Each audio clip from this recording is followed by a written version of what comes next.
Are being conducted virtually by electronic means through WebEx Webinar, an online digital platform streamed on the Toronto City Planning YouTube channel. Participants who have registered in advance will be able to make their presentations to the committee using WebEx Webinar, which is moderated by city staff. Anyone wishing to view the hearing may watch on YouTube. Participants who have registered in advance will be connecting with their computer, tablet, smartphone, or telephone and have the option of participating via video or audio only. All participants will automatically be muted on entry. When your item is called, each participant will be unmuted by the moderator, one person at a time. We ask that you also mute your devices until you are called on to speak. Those participating by video appearance will be temporarily upgraded to panelists when your item is being held. During this time, your camera will be enabled. You will only be visible during your 5-minute allotted speaking time. At all other times, your video will be disabled and you will be reinstated as an attendee. Committee of Adjustment staff will share presentations submitted in accordance with the written submission deadline. Members of the public and applicants are not allowed to use share screen or any other panelist controls during a video appearance. The host will remove you from the panelist role if you fail to respect this instruction. We acknowledge the land we are meeting on is the traditional territory of many nations, including the Mississaugas of the Credit, the Anishinaabe, the Chippewa, the Haudenosaunee, and the Wendat peoples, and is now home to many diverse First Nations, Inuit, and Métis peoples. We also acknowledge that Toronto is covered by Treaty 13 with the Mississaugas of the Credit. In accordance with Sections 45 and 53 of the Planning Act, this meeting of the Committee of Adjustment of the City of Toronto is called to order. The Committee of Adjustment considers applications for variances from the provisions of the zoning that applies to property, permission to extend or alter lawful non-conforming uses, and consent to sever property to create new lots. Anyone in attendance today who wants to receive a copy of the decision of the committee on an application must submit a written request for decision by email.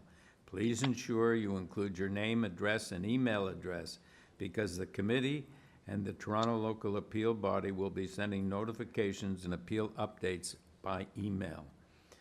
If you do not agree with the decision of the committee, you may be able to appeal the decision to the Toronto Local Appeal Body or in some limited circumstances to the Ontario Land Tribunal. However, the provincial government recently amended the Planning Act and generally removed rights of third parties to appeal Committee of Adjustment decisions. As of November 28, 2022, only the applicant, the Minister of Municipal Affairs and Housing, specified persons and public bodies, as those terms are defined in the Planning Act, are permitted to appeal decisions of the committee. Appeal instructions are set out at the bottom of the decision of the committee. The hearing procedure for today's agenda. I will call each item in the order listed. Making your submissions. Where an application is uncontested, the agent or applicant may proceed with their presentation if desired. When the committee does not require a presentation, applicants are to advise the chair should they wish to speak to the committee. The committee may ask questions and/or take the matter into committee for a decision. Each speaker, including the applicant agent, will be given a maximum of 5 minutes to address the committee. I will comment when you are reaching the 5 minutes. When addressing the committee, please clearly state your name and address. Please remember to confine your remarks to the matters outlined in the application. The applicant or agent will proceed first and will make a presentation to the committee on the application. Please note, the committee may not entertain revisions to proposals at the hearing today. The committee may decide to defer the application if substantially revised to ensure the revised application is accurate and that all those entitled to notice are informed of the changes. Then, individuals either in support or opposed to the application will be invited to speak. Committee members may ask questions of each speaker after they have finished their presentation. When all speakers are finished, the applicant agent has an opportunity to rebut only those issues raised by the speakers. This will mark the end of discussion. The application will then be taken into committee for a decision. Madam Deputy Secretary Treasurer, do we have the minutes of the last meeting to confirm? Good morning, Mr. Chair and panel members. No, there are no minutes to confirm today. Thank you. Are there any declarations of interest of panel or staff for items in the morning time slot? Through you, Mr. Chair, I see none. Okay. Are there any deferral requests, Madam Deputy Secretary Treasurer, for the morning agenda? Through you, Mr. Chair, there is one application requesting deferral this morning. That is item number 16 for 2161 Yonge Street. Okay. Are there any files to be closed? Through you, Mr. Chair, no, there are no files to be closed. Okay. We can, as soon as I put on my computer glasses.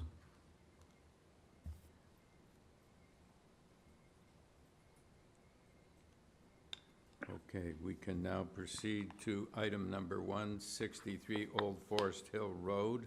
The purpose of this application is to alter the existing two-story dwelling by constructing a rear three-story addition and a new integral garage.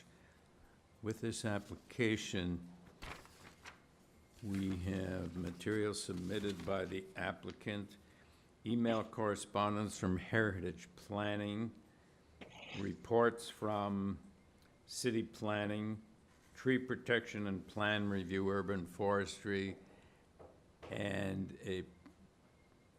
from Heritage Planning.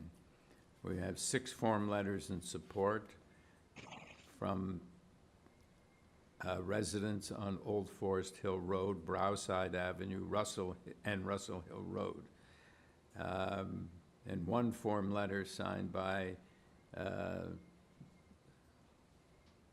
residents at 78 Old Forest Hill Road, and a 60 signature petition in opposition from residents on Dunvegan, Old Forest Hill, Russell Hill, Dunlow, Browside, Spadina Road, Ormsby Crescent, and materials in opposition from 238 and 240 Dunvegan Road. Okay, so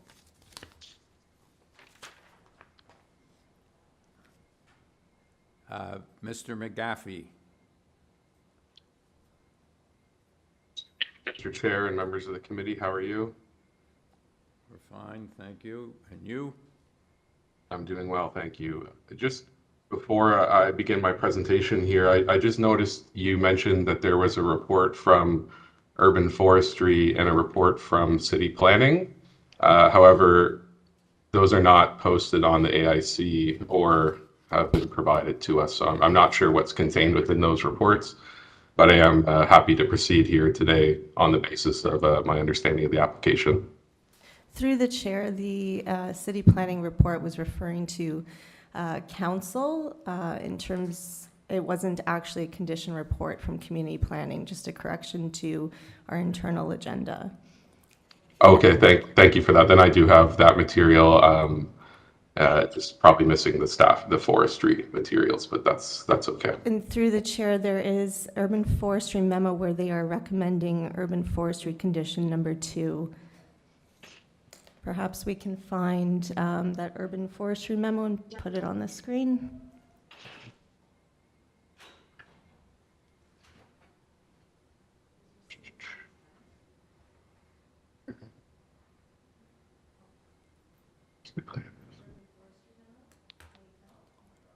Yep, that's.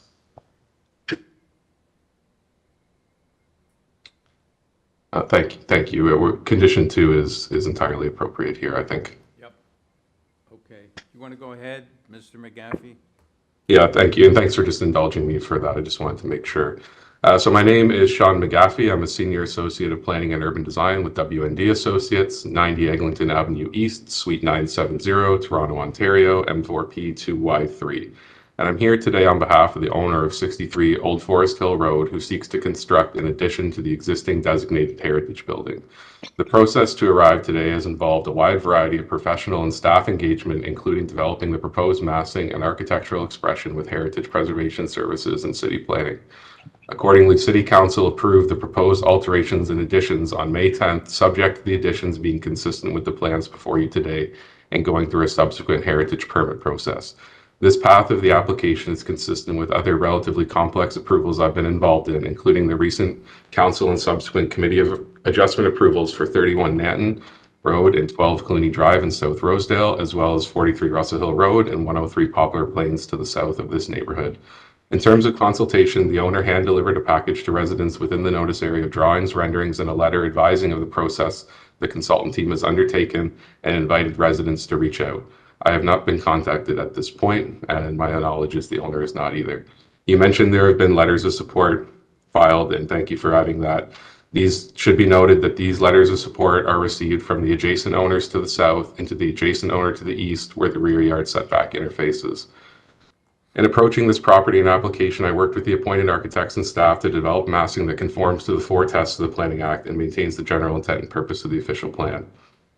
I understand some of the variances being sought are numerically larger than what is maybe historically seen in the neighborhood area, but in my opinion, the requested relief and importantly, the plans that will be implemented are appropriate in the immediate context of this neighborhood. Development on this property is guided primarily by heritage considerations, and as a result, the massing is pushed eastwards behind the front main wall element to be retained.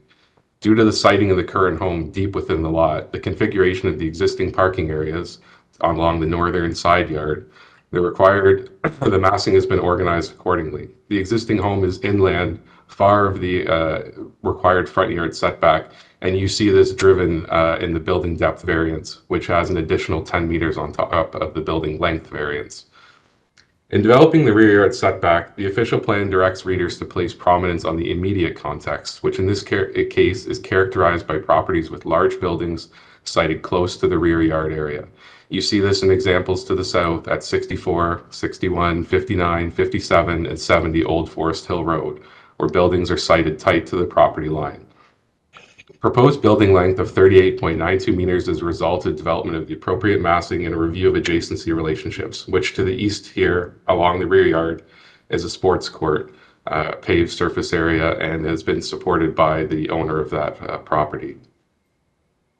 With respect to the north side yard, a 1.8 meter side yard setback is provided at grade with new landscaping and greenery replacing some of that existing parking area.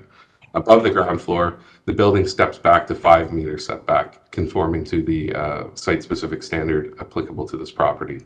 The second and third floor areas to the north and to the south are heavily screened by an integral green roof feature, which is secured through a building permit. Overall, when you combine with the building setbacks at the approved 240 Dunvegan replacement house to the north, the building will provide for an approximate separation of about 23 meters or 75 feet with an intervening heavily landscaped area. With respect to building height, the existing building is 9.24 meters high, whereas the proposed building will have a height of 10.53 meters. It should also be noted that during this application process and working with staff, the height limit for this site was increased as a result of a decision on Bylaw 569/2013, increasing the permitted height from 11 meters to 12 meters. I've had a chance to review some of the materials that have been posted from neighbors and area residents, and I've been involved in applications like this where there is these sorts of potential conflicts between building massing and adjacent properties. Landscape has always been seen as an acceptable treatment to be secured, and in this case, I'm happy to say it's secured both on the building as well through green roofs. With respect to forestry considerations, there's 1 tree identified for removal and 8 trees to be injured out of a total of 18 inventory trees. In my opinion, this conforms to Section 341D of the official plan. It's important to review complex applications like this in the context of Policy 5.6.1 and 1.1 of the official plan, which notes that the plan is read as a whole and it's to be balanced on its comprehensive and integrative intent as a policy priority setting and decision making. In this case, the massing is balanced between the heritage preservation priorities, tree preservation priorities, and neighborhoods priorities. I maintain the proposed development is consistent with the 4 tests. Thank you, Mr. McGaffey. Amber Stewart?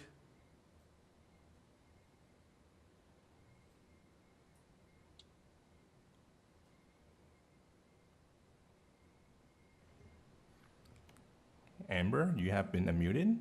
Yes, I'm speaking. Can you hear me? No, we couldn't. We can Oh, hear you. We can can you hear me hear you now? now.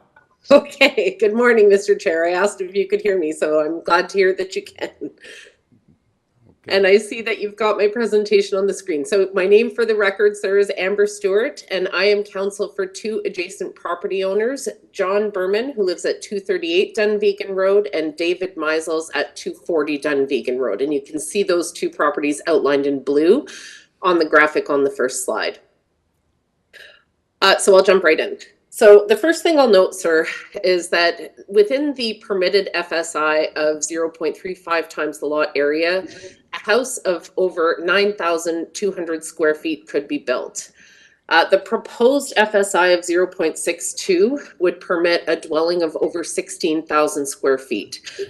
But as this committee is well aware, it's not the FSI number that necessarily is indicative of what is appropriate or not. It is the way in which massing is deployed on the site. What you can see on this graphic is an outline of the proposed building footprint. And the blue color is intended to represent the 3-story portion. So you can see that the 3-story portion has been massed towards the north, where it is going to be most impactful on my client's adjacent properties. And that 3-story portion extends almost to the full length of the lot. It is positioned 3 meters away from the rear yard setback line, where over 17 meters is required. And it is positioned 1.8 meters from the north property line, the 1-story portion. Sir, we've heard reference to the heritage considerations. Heritage does not trump planning. It does not trump a requirement for a proposal to be appropriate and to meet the 4 tests under the Planning Act. And heritage staff said that expressly in the report that went to council. There is nothing that should permit a heritage dwelling to be exempt from those requirements and effectively have a house that is built behind a house. This would represent a very dangerous precedent for this neighborhood. And as you have seen, a petition has been signed with over 60 residents in opposition. If we could turn to the next slide, this slide is designed to show the impact on the adjacent properties to the north, and particularly on 240 Dunvegan Road. No shadow study was prepared by the applicant, notwithstanding that they are proposing to build a house located within the entire rear yard of this property. You can see that there will be shadow impacts. This is just a snapshot of the shadows, but there will be shadow impacts on the adjacent backyard and amenity space. And what is currently an open backyard on the subject property with a pool and amenity space will be replaced with a 3-story structure that will extend almost the entire length of my client's backyard at 240 Dunvegan Road. This mass will tower over my client's property and will cause shadow impacts and privacy impacts that are unacceptable. If you can turn to the next slide, there are some discrepancies that I picked up on the plans where windows are shown on the floor plans but are not necessarily reflected on the elevations. I have done my best to interpret this by coloring the windows in blue. And you can see, if you look on the right-hand side, that is showing the elevation that will be facing my client's property. The red line is showing the required rear yard setback. So all of the windows that are positioned to the left of that red line is that they're located in a spot where there is no intention for a building to exist. And those windows will be positioned very close to my client's property line and have direct overlook into the backyard. The shot on the left-hand side is showing the east elevation. So those are all windows on the back wall, which will have direct overlook into my client's property at 238 Dunvegan. And again, they're located in an area on the site where there is no intention to have a building at all, never mind windows. The next graphic shows impact to trees. There are trees that are boundary trees which were not measured by the arborist. It's been indicated as a boundary tree, but my client advises that it is located within his property. The removal of these trees is unacceptable, and the potential injury to all of the adjacent neighboring trees is also a significant concern. If we could move to the next slide. The planner has referred to the numerically high. He's acknowledged the numerically high magnitude of these variances. What is extremely important to note is that when variances that are higher in number are approved in this neighborhood, they relate typically to below grade portions of the dwelling. What I have done in this case is use city mapping to measure the above grade building lengths of all of the properties that are shown in that red outline on the bottom right.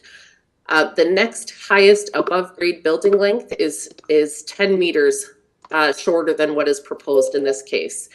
If I could just provide a very brief conclusion about the next few slides. I know I've run out of time, but what I've done is taken the examples that the applicant has referred to and shown how they are all different and distinguishable. There is absolutely no example of a dwelling like this that will be 38 meters long with a full 3-story above grade building length that is constructed in this neighborhood where it will have such an impact on adjacent properties.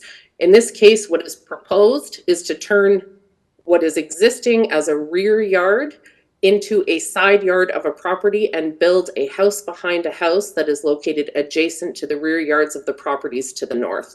It is not appropriate, it does not meet the 4 tests, and heritage should not exempt a requirement from maintaining the general intent and purpose of the official plan and zoning and being minor and desirable. In this case, none of the 4 tests are met, and we ask that this application be refused in entirety. So subject to any questions you have, those are my submissions. Thank you very much. Panel, do you have any questions? I take it, Ms. Stewart, that just to summarize, I want to get the nub of what you're saying. What you're saying is that the applications we've had in the past with respect to length and depth at excessive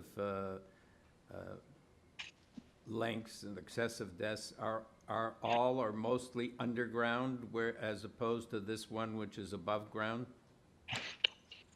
Well, yes, and it's not to say that building lengths comply with a 17-meter length in this neighborhood, because that's not typically the case. But as referenced in that chart, where we see the length and depth variances that are numerically high, the above grade portion is in the order generally of 20 to 25 meters.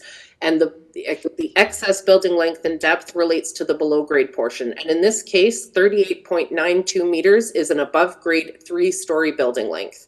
And I'm sorry, so I hope that answers your question, sir. Just one thing that I forgot to say, so I hope you'll permit me to say it, is that my clients did not receive any outreach from the applicant. They did not receive a notice package from, as was stated, to be left in the mailbox. Despite being abutting properties, the first notice they heard of this was when they received the Committee of Adjustment hearing notice. All right, thank you. Thank you, sir. Any other questions, panel? All right. Mr. McGaffey? Yes, thank you. And I'd just like to address a few points that have been included in this package. First, I think we'd like to just touch on the idea of a house behind a house and the expectation of a rear yard. We know we're in a different context now with how rear yards are treated and how building forms are going to change in the City of Toronto, both through multiplex zoning, which removes FSI restrictions, and through applications for garden suites in rear yard areas. So the point, I guess, is that the expectation of a rear yard being only for amenity uses is not really consistent with the modern context we find ourselves in. I'd also just like to touch on the building length chart that was included in these materials. I do have concerns because I understand Ms. Stewart has measured these from the City of Toronto building mapping. However, I always caution myself in that regard because it's not entirely accurate.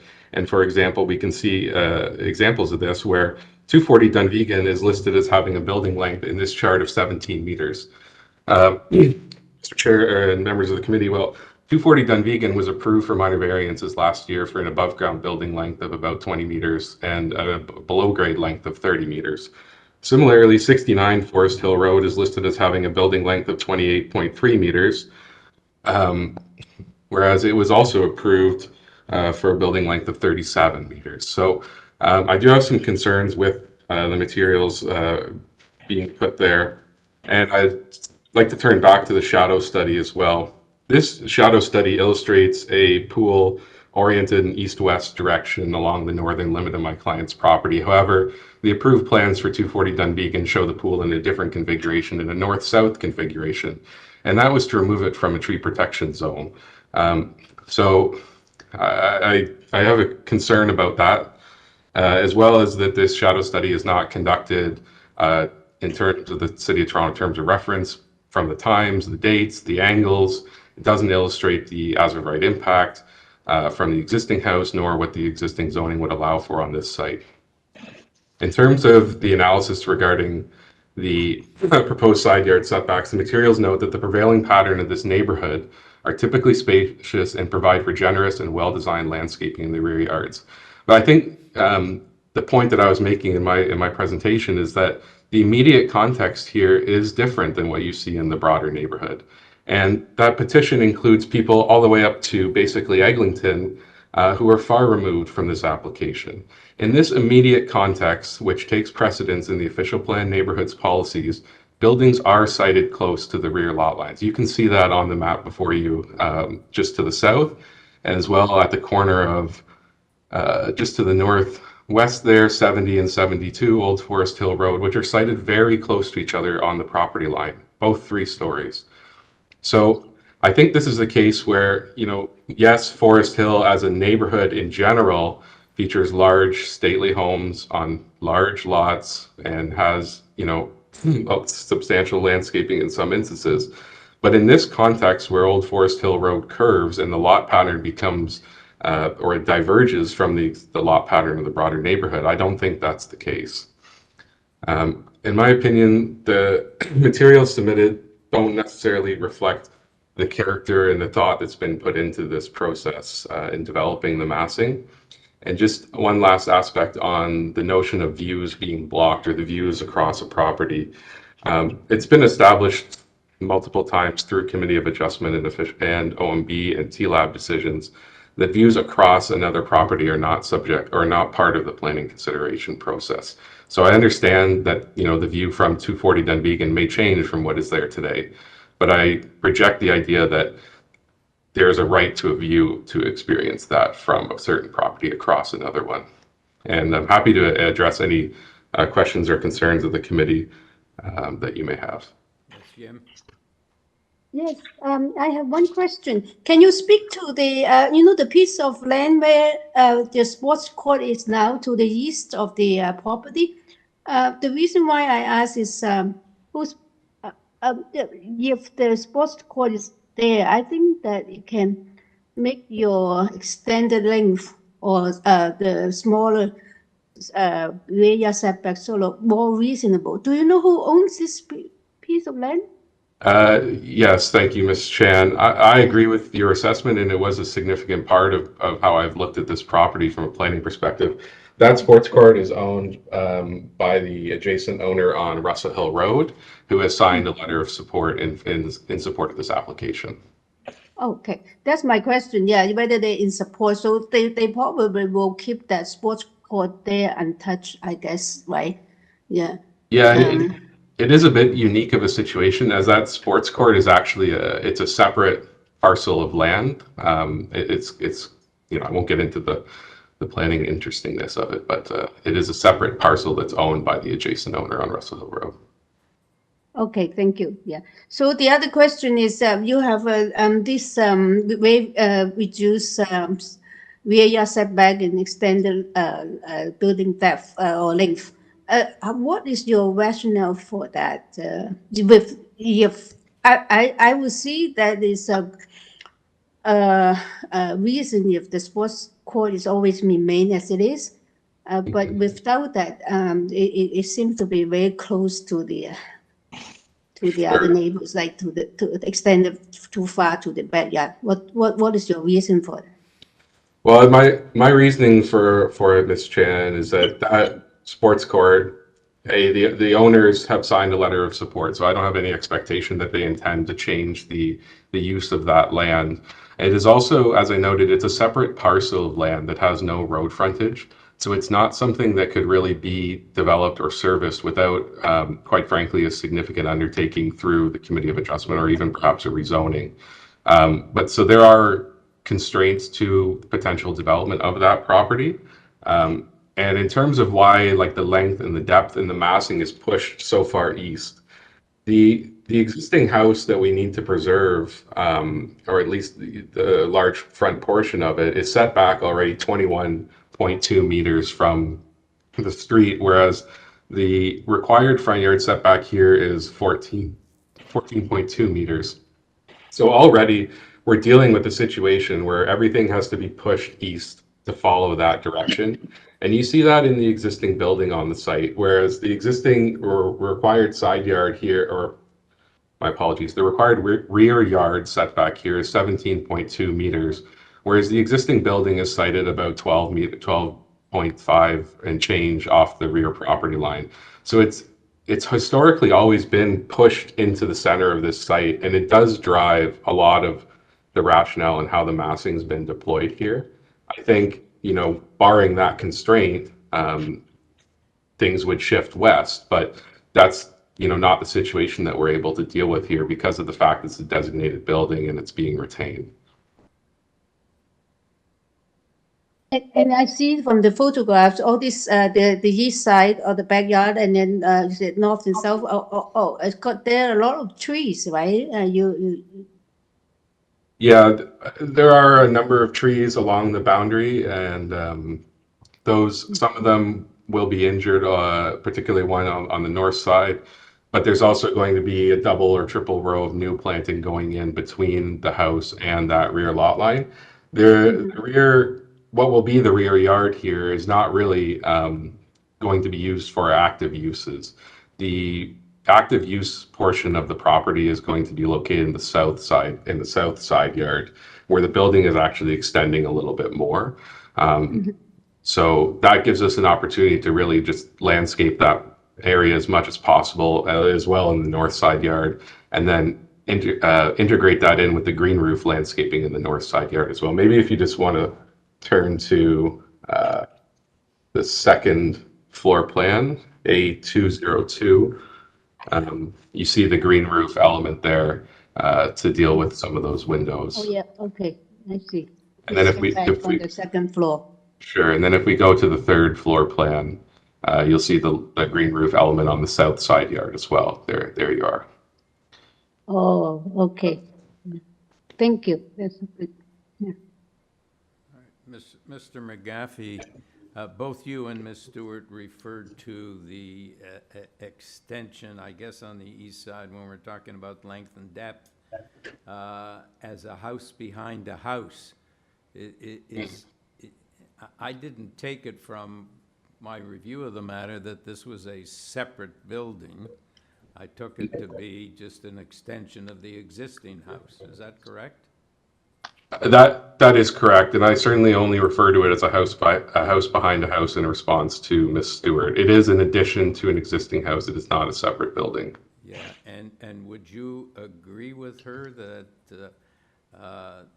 that the precedents for this length and depth are that we've decided are much more underground than your proposal?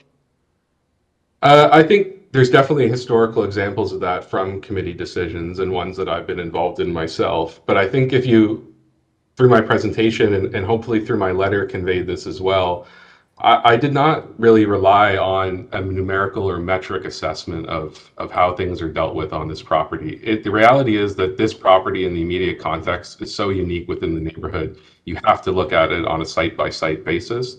And quite frankly, I would only ever look at a site like that on a site-by-site basis where we can secure the plans so strictly through a city of council decision and through this process as well. And I took that same position, I believe, with this panel on the application for 12 Clooney in South Rosedale as well, where the building itself is informing part of the rationale and needs to be secured as part of that. So I don't see this as a precedent setting or a negative precedent. It's every application must be assessed independently. Okay. Any other questions, panel? Okay, let's go into committee. I think we should have comments. Peter, do you have something to say about this matter? Sure, thanks, Chair. I think that I'd like to commend the applicant in terms of how they've retained the heritage front in the house and then extended to the back as a principle, and I think that's been done with some elegance. But I can't support this application in its current form for a couple of reasons. I think the length and depth are exacerbated by the size of the lot. It's a very, very large lot, so I think those numbers are inflated. The length doesn't concern me in a huge way on its own merits, but the rear yard setback, I think that's such a difference from what is being offered versus what is required. I can't see that as minor. I think what it's doing is using that sports court in the back essentially as its rear yard setback. And I think it would be a different matter if that sports court were owned by the applicant, if that were part of the lot, but it's not. So the other element too is the FSI, and usually I don't get very fussed by FSI numbers, but I think in this case, because the FSI is so high on such a large lot, it goes to show the enormity of this building. I don't think this fits in with the pattern of development in the neighborhood, and I think it's overwhelming, so I won't support it. So here. Thank you, Chair. I'm glad Mr. Reid started off because he echoed some of my concerns. I also take into account the number of folks who have signed the petition in the immediate area. It's not as if they're, about 10 kilometers away. So there is opposition and significant opposition, of course, including the most immediate neighbors who are impacted by what is going to be a pretty large structure that they look at every day. Granted that these are large lots, granted that these are folks that can afford massive homes, I just find this is excessive, given the period in which we now live. To have such excessive structures, totally unnecessary from my perspective. 8 bedrooms, 9-car garage, which then causes the request for variances of incredible depth and length. So I find it really hard to support this application, and I will not be doing that. All right. Yim? I have slightly different thoughts. All the concerns are legitimate. That's why I asked about the sports court and also the rationale to have such depth. But when I look at this lot is so unique, and actually it is a very deep lot, and then they have a heritage character to it, that they preserve most of it in the front. And it is a large home, there's no doubt, but also the other lots, they have very large homes too. But I thought because of the landlocked situation of the sports court, it's not going to change very soon. And I thought that actually with the will contest, it can support this size. And I do not think, especially the architecture itself is sort of step back on the first and the second and the third floor. And I think with this this particular contest, it's actually come together quite nicely. I will be in support of it. Okay. Do we have a motion? Yes, Peter. Thanks, Chair. For the reasons I stated before, I move that the application be denied. We have a seconder. Say here. All right. All in favor of the motion? All right. Opposed? Yim? All right. 3-1, the application is refused. Thank you.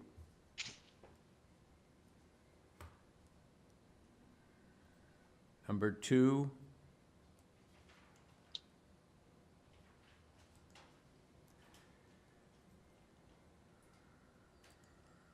'80 Lynn Williams Street, the purpose of the application to reduce the number of required retail parking spaces for the mixed-use building as approved under site-specific zoning bylaw 566-2000 as amended by bylaw 600-2005 by providing no parking spaces for retail uses on site. With this application, we have material submitted by the applicant. We have email correspondence from the Heritage, a report from Community Planning, and a report from Development Engineering. Mr. Quick. Through the chair, before we begin this item, I just want to draw attention to the community planning report and conditions. As it stands currently, the conditions in the community planning report could not be imposed as is because they are too broad and vague and referencing interim conditions and future applications. So should the committee seek to approve the application and impose a condition for this proposal, it could simply be encompassed into one condition where you would tie the proposal to the site plan drawing to the satisfaction of community planning and transportation services. That would sufficiently encompass all the details that are sought by community planning in their condition report. Okay, thank you. Mr. Quick? Mr. Chair, I act for the long-term tenant, 863880 Ontario Limited. Mr. Dalton is here as agent for the landowner as such. The site is a part of the very large Liberty Village site and has been comprehensively planned for several decades now. The south half of the block, which is what we're dealing with right now, the overall block is referred to as Block 8, with two addresses, 80 and 86, 80 for the south, 86 for the north. And the south block at 80 is occupied by an old machinery building, which under existing agreements with the city has to be maintained. The property use is already zoned for. The sole matter that is before you today is to reduce the parking requirement. And there's been a fairly substantial parking justification report filed. While there's a technical bylaw requirement of 63, that's based on the old comprehensive city zoning bylaw, which is technically in force here only because our site-specific bylaws were done as amendments to it. And so that's sort of more historical accident at this stage. The current comprehensive bylaw would require 21 spaces. The context of the site as part of the overall development, as noted in the parking justification report, really mitigates against the need for parking here. There are, I think, 5,000-6,000 housing units in the complex itself. So there's substantial pedestrian footfall, there's cycling, public transit, and a significant amount of available parking elsewhere in the neighborhood. And I think that in terms of the planning of the site, the planning department has been interested in pursuing some of their broader objectives in the public realm of the site. Would like to see the existing surface parking area on the west side of the building converted to landscaped open space. And so for all of those reasons, we would submit that the reduction / removal of the requirement is in effect, minor in effect, and is in conformity with the official plan and zoning, properly understood, and is desirable for the proper development of the site. And we'd be happy to answer any questions, as Mr. Dalton is here, and Andre Griffith, who wrote the parking report, is also here and can address any questions. Panel, yes, Yim? Yes, you just mentioned that the current zoning review have produced the requirement for 21 spots or spaces. How do you jump to 0? What's the rationale? I think the rationale is simply that that is a broad standard, and if you look at the site and its context with parking availability in neighboring areas, and with so much residential development in a very short walking distance, that this site will enjoy greater accessibility than many sites in the city would be just using the comprehensive standard. So this site benefits from those things. And as I say, I think to a significant extent, it's a desire to use the existing space we can still build on. Because the building has to be retained as is, we're limited in terms of available site area. And using that for parking is something that the city community planning people would much rather see used as an open space, a landscape space, which would be an amenity both to this building and to the adjacent development. Oh, I see. They actually have suggested it turned it to be open landscape space, right? Yes. Yes, correct. There's 15 parking spaces there right now. So what happened to the 50? You're going to eliminate those? They're going to be turned into landscaped open space, Oh, okay. Thank you. which is a priority right now for the city in this area. So here? Yeah, just to confirm if I heard correctly, that the removal of the parking spaces in the current parking lot, that parking lot will then be turned into soft landscaping of some sort, or? Correct. And that's and the reference to the site plan, the site planning exercise that's been going on is going to achieve that, and that's something community planning has been very firm on that they would like to see happen. Is there somewhere, my question would be, how do we, assuming that we approve this application that you presented, would the condition, could there be a condition attached that it be retained subsequently as landscaped area? I'm not sure if that's possible or not, but since you've mentioned that that's what community planning would like. Well, planning put that in the original material filed with you with their draft recommended conditions. Okay. And I haven't seen, but I heard read out a modification to those, but that I think would have the same effect. And so right. we're comfortable with having that imposed as a condition. Good. Okay. That's what the Secretary Treasurer mentioned a moment ago about tying it to site plan. Exactly. Satisfying. Yeah. Okay, great. Thank you so much for that. All right, what was the intention with respect to the 63 parking spaces? Was that to be on an outdoor lot, or was it to be in a parking garage? I'm not sure, to be perfectly honest, historically, that there was any specific intent as to how that was going to be accommodated. And to be frank, I think some form of reduction was always anticipated. And it's just now that this site is coming forward for development, we're now addressing it.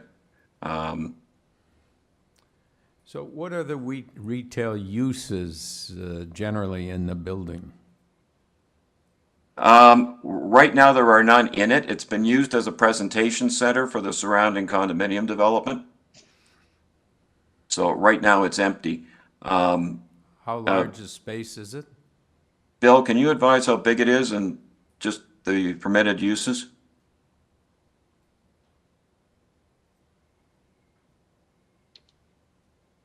Sorry, I'm not hearing Mr. Dalton.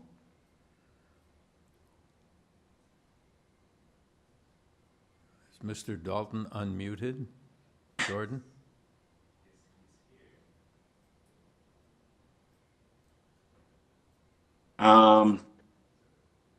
Okay, well, Can you hear me now? Bill, you're Yes. there. Good. Yes, we can. I'm unmuted. Apologies. Yeah, the total space is 1452 square meters. 1,452 square feet? Square meters. Meters. Oh, square Yeah, meters. Yeah. yeah, 15,000 and change square feet. Okay. So the intended uses would be retail services, community-based. The vision has always been to have sort of like a marché kind of facility, and then it'll be serving the local community, which continues to grow, and very much based on the 15 in the city, so that everyone who lives, work there can shop, get the services that they need, either by walking or biking.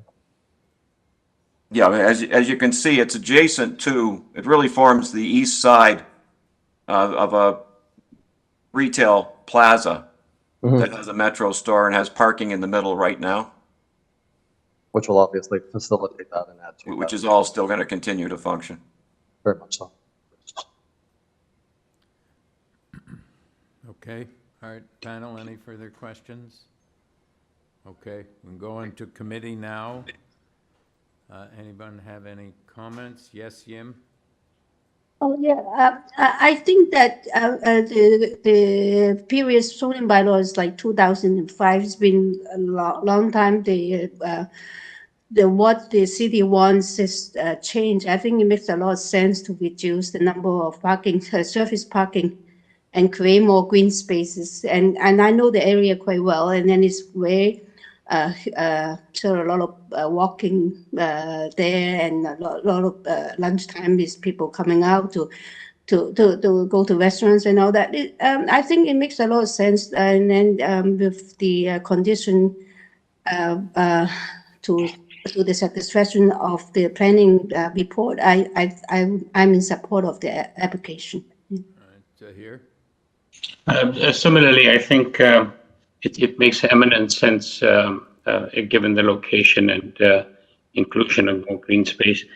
And I think what I was concerned about is, what would be tied to, and as Secretary Treasurer mentioned, that we could tie to the site plan sufficient to satisfy both transportation and community planning. So I'd be quite happy to support this as well. All right, do we have a motion? Peter, did you have any comment you wanted to make? No? Yim, do you have a motion? Yeah, I move for approval with the condition that read out by the staff earlier. In fact, it's the detail is given in the community planning report. Okay, do we have a seconder? Is it here? All in favor? Have your approval. Thank you, sir.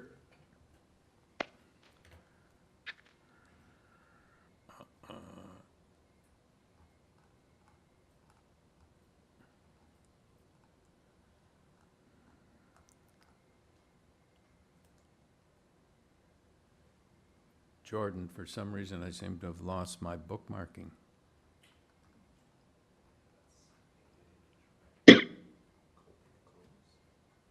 Oh, wait a minute. There it is. Okay, thank you.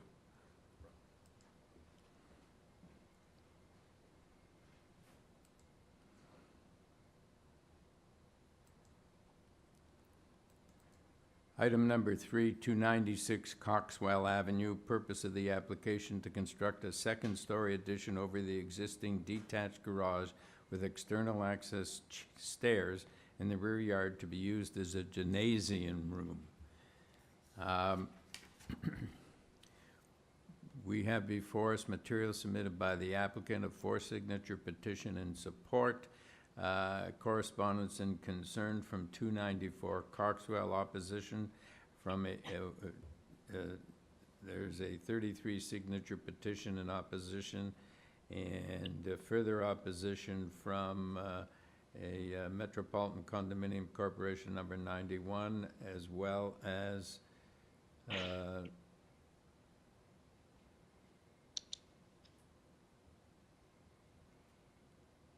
further opposition from, further materials in opposition from the same condominium.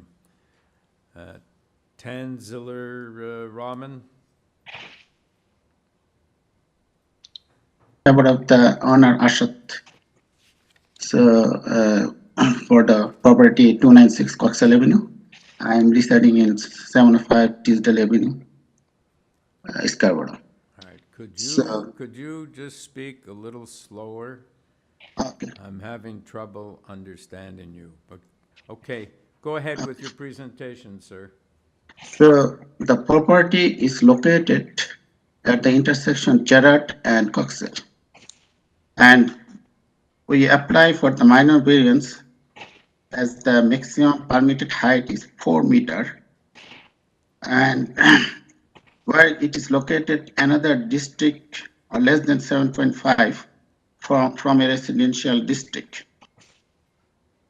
And also the minimum required setback from a lot in a residential or park district is 7.5.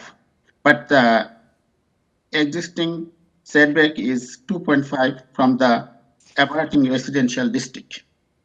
So we consider the height about the 4 meter, and we try to follow the angular plan of Garden Street, like about the 45 degree.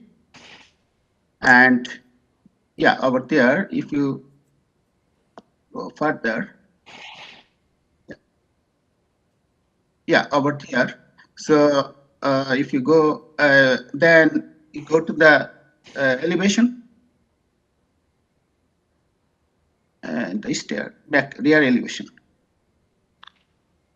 Have a control. Yeah. So we try to make the 45 degree angular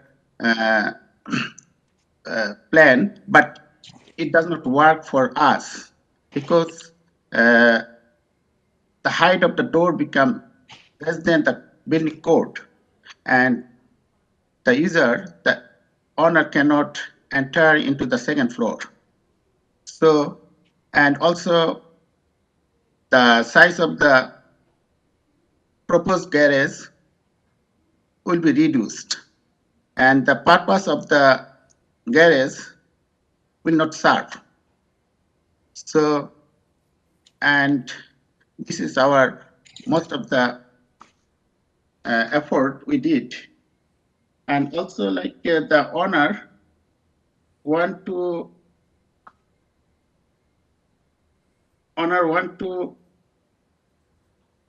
construct the gym over the existing garage because he has no privacy in the backyard. Okay, and the neighboring window are directing to the backyard, and they cannot do any exercise in the backyard. And they also, yeah, they also practicing religious persons, and they have a they cannot do in front of the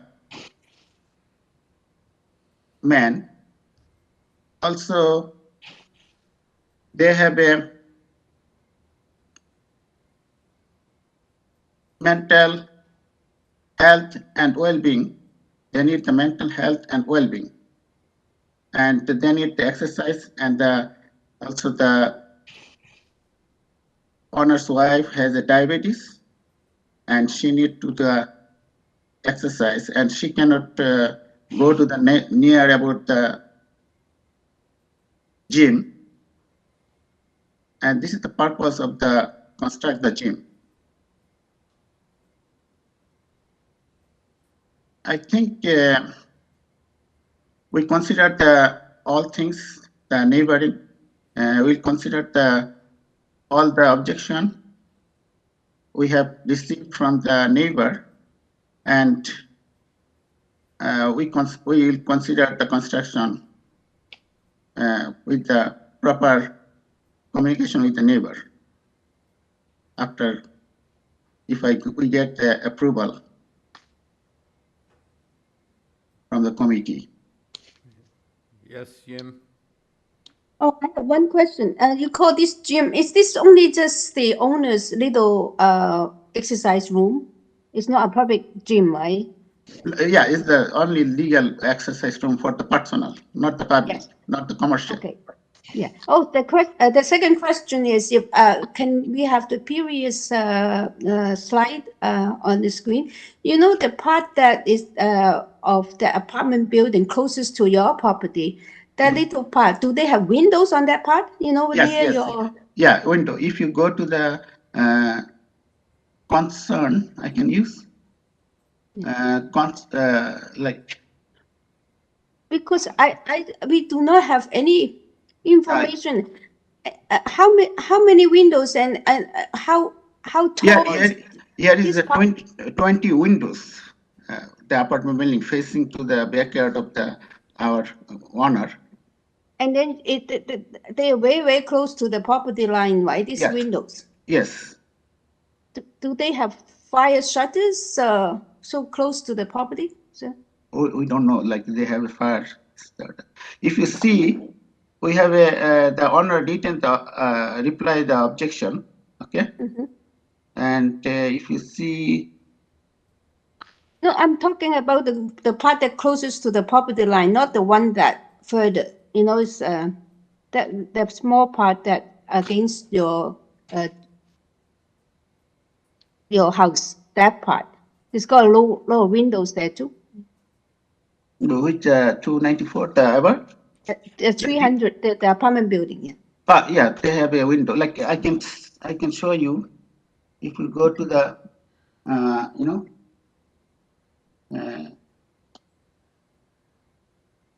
if you go to the owner reply, it's the May 16. There is some reply from the owner. I'm sorry, could you repeat that?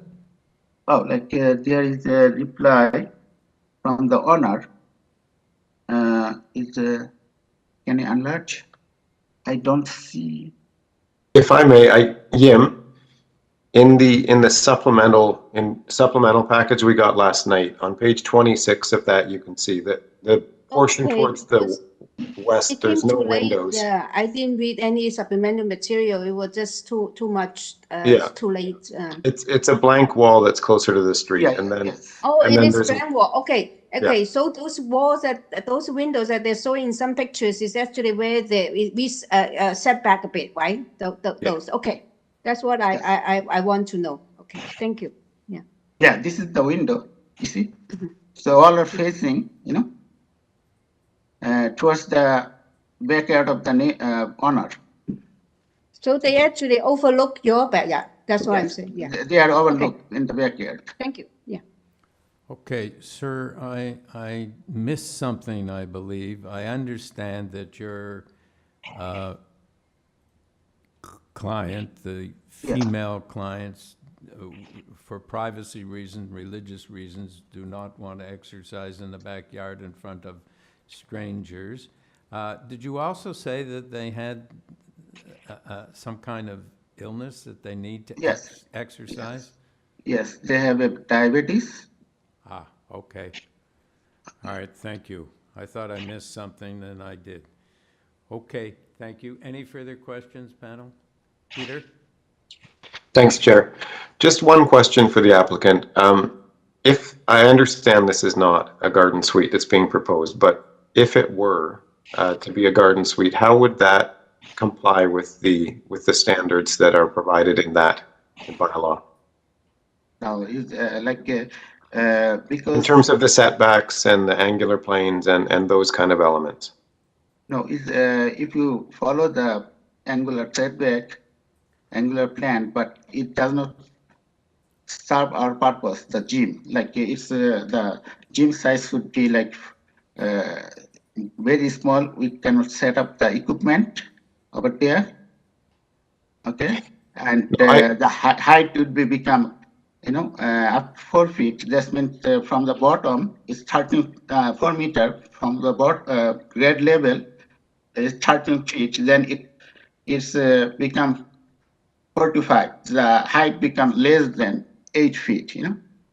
I understand that it wouldn't be your desired outcome for the space, but I'm trying to understand the extent to which the building that you're proposing does not comply with the angular plane. Like, is it? Yes, it does not comply with the plan. Okay.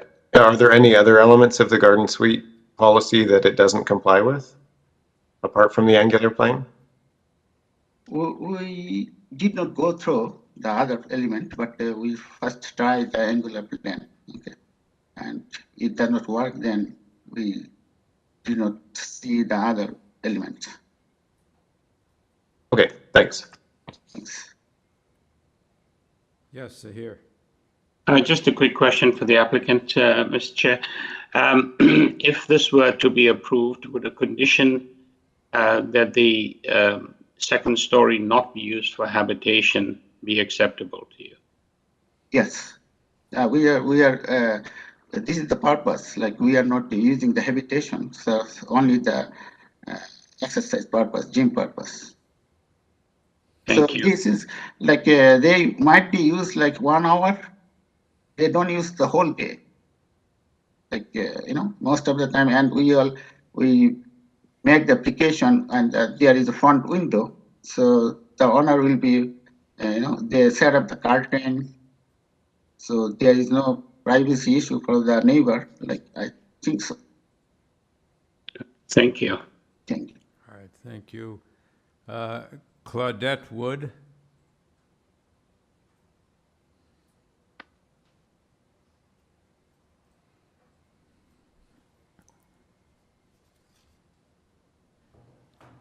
Claudette Wood, you have been unmuted.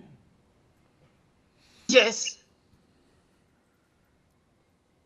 Hello. Hello.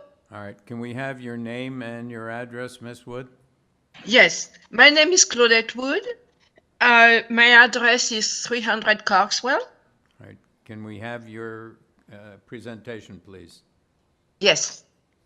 I am the secretary for the board of directors of Metropolitan Condominium Corporation number 791, and I am here to reinforce the arguments presented by legal counsel of the Condominium Corporation against the two proposed variances to zoning bylaw number 43886 as outlined on page 2 of the notice, specifically the request to allow the gymnasium to exceed a height of 4 meters and the request to exceed the minimum required setback from a residential or parked district, the proposed variances. It is a condominium corporation's position that the proposed variances will adversely affect the condominium corporation, its owners and residents, as well as negatively impact on the surrounding areas, which are intended to be regulated and protected in accordance with zoning bylaw number 43886. The proposed variances, if permitted, will infringe and compromise the privacy of some of the condominium owners and residents who live immediately adjacent to the proposed gymnasium room. I ask if the construction of such a building is necessary when there are in walking distance well-equipped fitness establishments such as Good Life Fitness and Cornerstone Studio, among others, in the immediate vicinity. How the construction of the planned gymnasium will justify the fact that it compromises residents' use and enjoyment of their residential units at their right of privacy and quiet enjoyment. The proposed variances are therefore also unwelcome and undesirable from a property value standpoint. Additionally, the proposed variances will diminish certain owners' and residents' exposure to sun, daylight, and the greenery of private urban trees, which are essential components of health-supportive environments, especially at a time when mental health and well-being of individuals are serious concern. How many trees will have to be lost or injured in order to build the desired gymnasium at 296 COXWELL Avenue? Every inch permitted beyond the allowable limit will diminish owners and residents' exposure to daylight, sunlight, and comforting greenery. While the role of the Committee of Adjustment is to allow for flexibility in dealing with minor variances to zoning bylaw requirements, the concerns presented before you demonstrate that the impact of the proposed variances are in fact not minor. Additionally, the proposed variances, while desirable to the applicant, are not necessary to the applicant's proposed use of the land and or building. Furthermore, allowing the proposed variances will compromise and fail to maintain the general purpose and intent of the city's official plan and zone bylaws, and specifically bylaw 43886. I trust that the concern outlined here will be taken seriously, given due consideration, and ultimately acted upon to reject the applicant's request for the proposed variances. Thank you. All right, thank you. Panel, any questions? Yes, Yim? Yeah, to this speaker, how can you explain how your building is 5-story and you have apartments, I guess, at, to all these floors, and with large window overlooking someone else's backyard? And then now they're building a 2nd story above the garage. How does that affect your privacy? Can you explain to me? The windows of the apartment. Don't forget, the street level is counted as 1 story.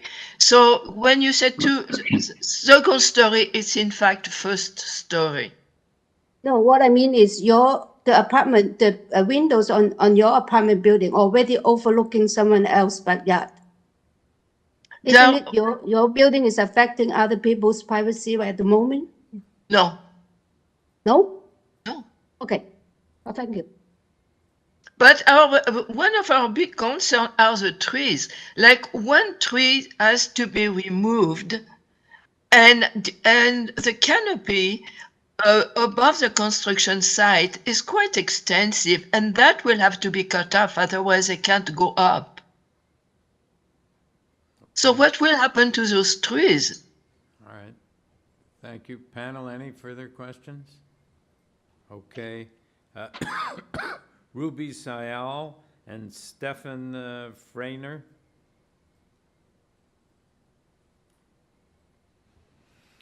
Ruby Sayal, you have been unmuted.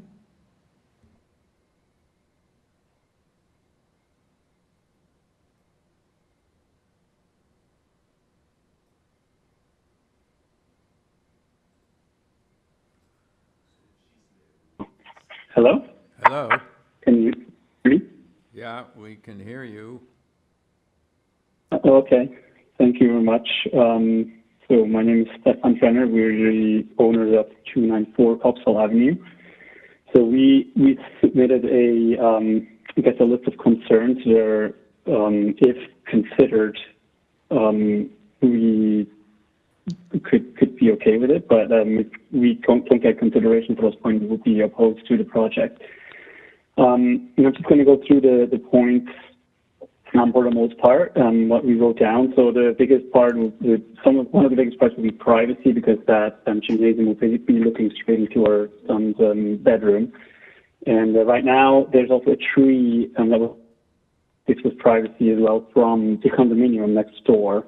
And we're just worried what's going to happen to the tree when this is being constructed, because it's basically our main source of privacy in our own backyard. township from the building next door.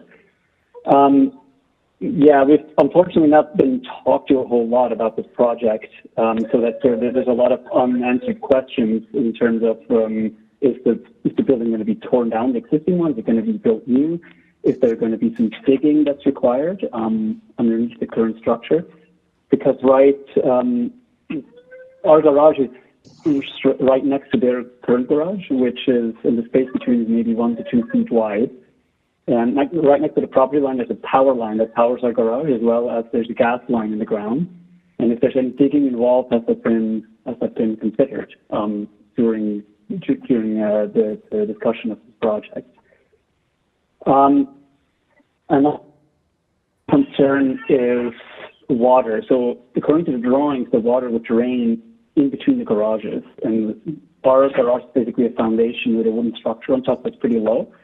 And our own drains from our garage had to be moved to the front of the garage as well, because we had the regular floodings of the garage during heavy rain, etc. So in the current form, we wouldn't support the construction of it because of the water basically draining in between the spaces where the water doesn't have anywhere to go, and it would eventually basically fill up and then enter our garage on the floor and cause us flooding inside, which happened in the past already. So that's one point that we need addressed. Also, the space between the garages is our only access to the back of our property, our own garage, and currently it's also the only way for them to get to the back of their own garage.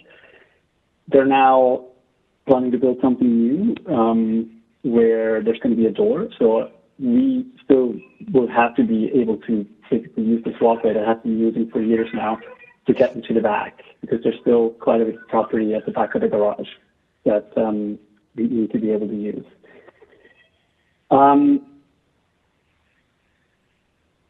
Just go through here. So those are the main concerns. There's been construction going on for almost 2 years now in the front and partially in the back, which is not done yet. So one question would also be how long is this going to take, because it's been subjected to noise and construction for almost 2 years to what was supposed to be 8 months. And we're getting a bit tired of it, to be quite honest with you. I don't know if that's any matter to this decision here. But yeah, it would be nice to be more involved for sure in decision making, because there's basically nothing was presented to us in this whole project until we got this hearing notice from the city. So yeah, in short, we submitted this list of concerns without specifically being in support or opposition of the project. But if the concerns we mentioned can't be addressed, then we would be in opposition of it. Yeah, that would be the end. Thank you very much for your time. All right. Thank you. Panel, any questions? Okay. Jillian McKenzie.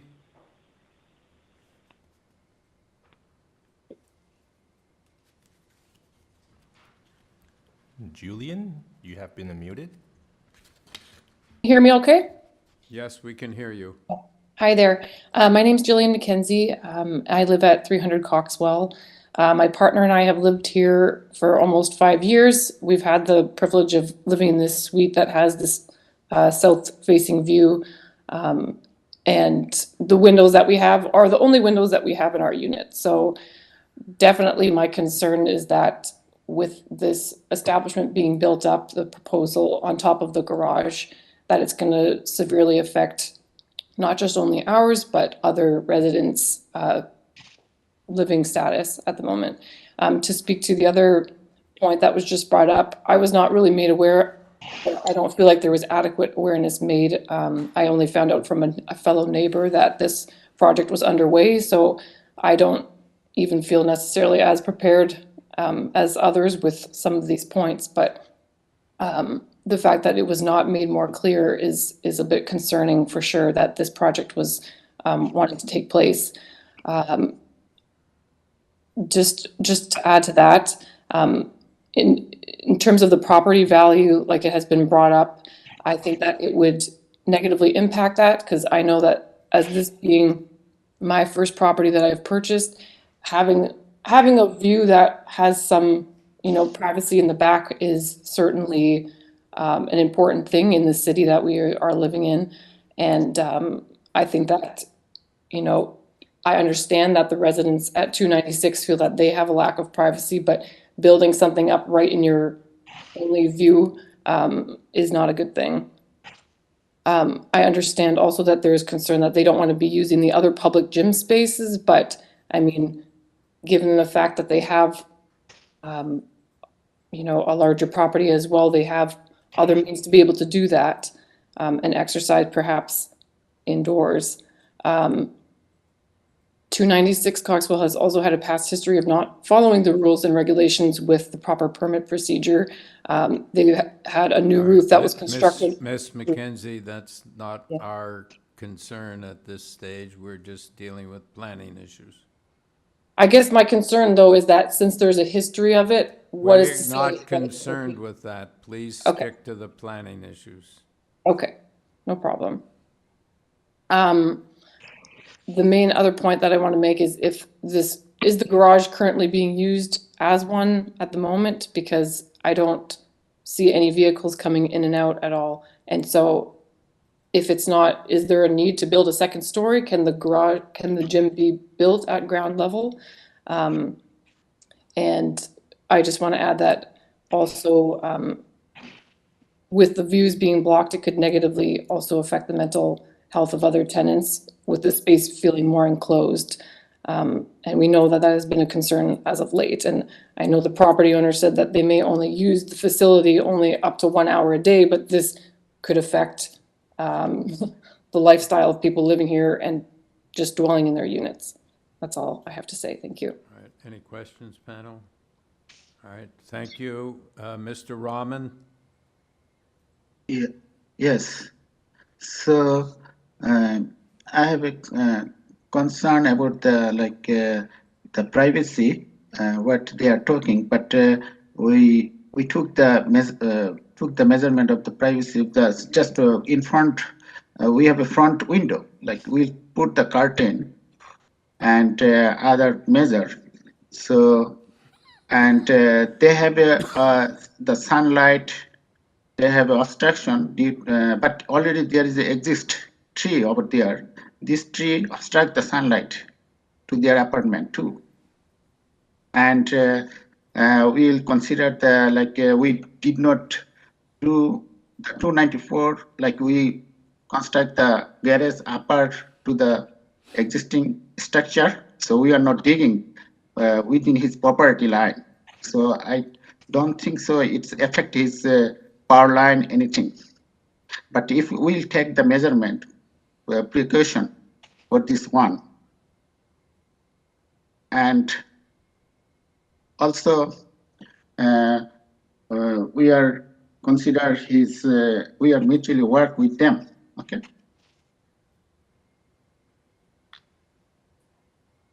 Okay. Any questions, panel? Okay, we'll go into, is Zahir? Just if the applicant is done responding to people in opposition, I do have a couple of questions for him, if I may, Mr. Chair. If not, I'll go ahead. Thank you. To the applicant, I was just looking again at your drawings, and for example, I'm looking at trying to look for the number A-03. Okay. The garage that you've proposed, I'm looking at the staircase. Now, is that on the north side facing the condominium? Is the garage? Yes, this is the north side. No, the stairs leading to. No, is the backyard. On the back of the building, that's on the east side? On the west side? West side. On the west side. Yes. The other piece I was going. So how will people get to the stairs?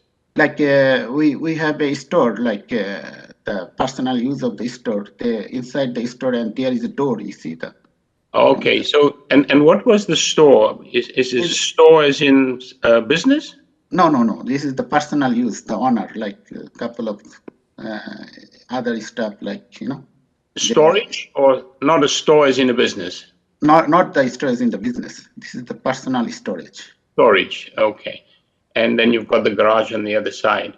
Yes. So the stairwell is from inside the building through that storage area, and then you go up to the top. Yes. Okay. The other piece I was going to ask, if you look at the next drawing, and that's A04, you've got a bathroom upstairs in the proposed gym area. Yes. I understand a toilet and a wash basin, but you seem to have either a shower or a bathtub. Is that correct? Yes. If they do the exercise, they will take the bathtub over there, the shower over there. Okay. Thank you. Thank you. Any Thank you. further questions? Okay, we're now in committee.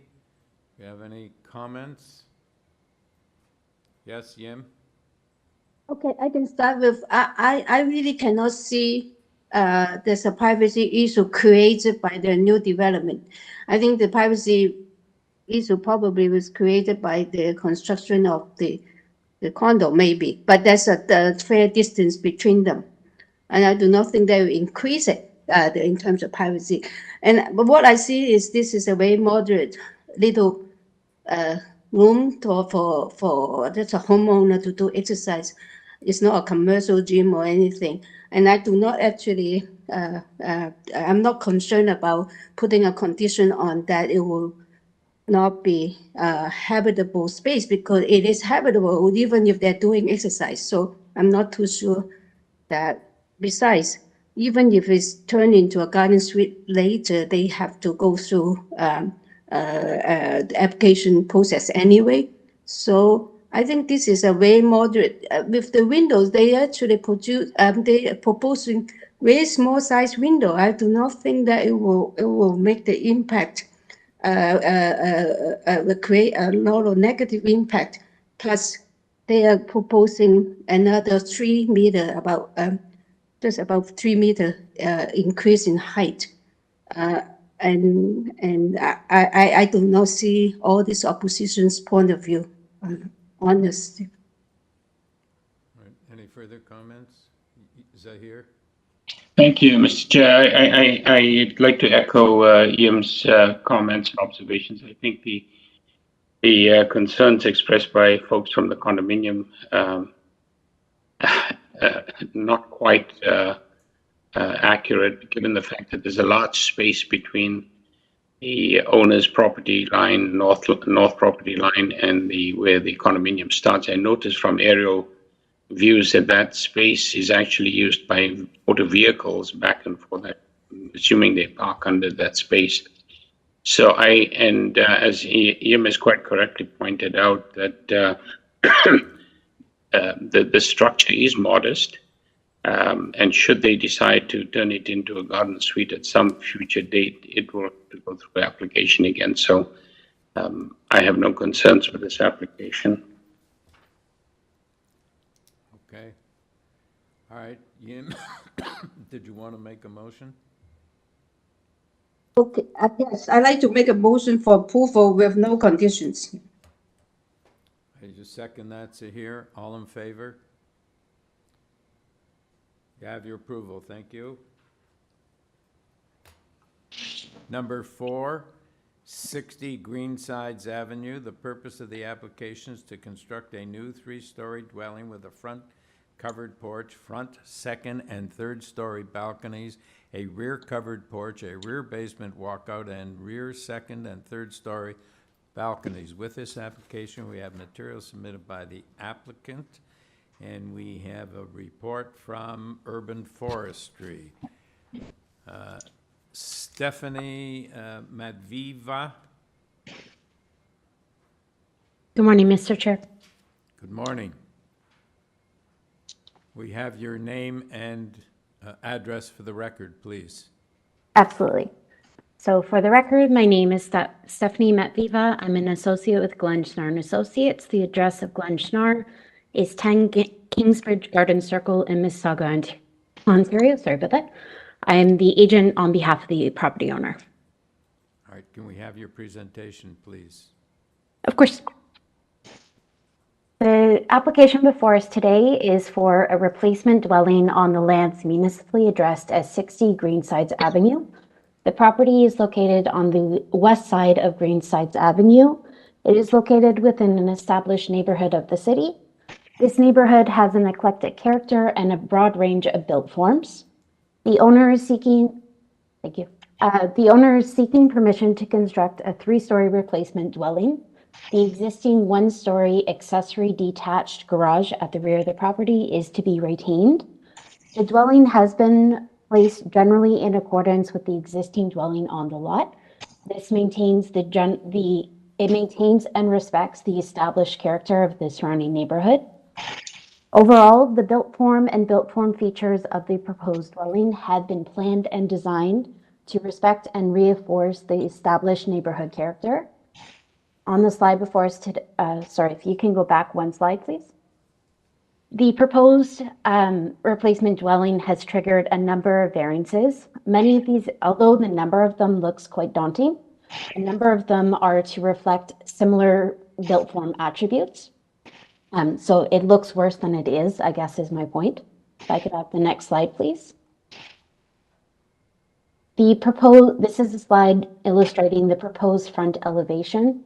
The front elevation does feature a front covered porch as well as the balconies on the 2nd and 3rd level. These built form features are similar and are found on dwellings along Greensides Avenue, including on the home immediately to the north of this property. We can have the next slide, please. This is the proposed rear elevation. So again, there are a number of balconies that are proposed on ground, 2nd and 3rd stories. The balconies, again, are features that are found on homes within the surrounding area. And if I could have the next slide, please. Great effort has been taken to appropriately design these balconies. So as shown on screen, the proposed side elevations feature an absence of windows or openings.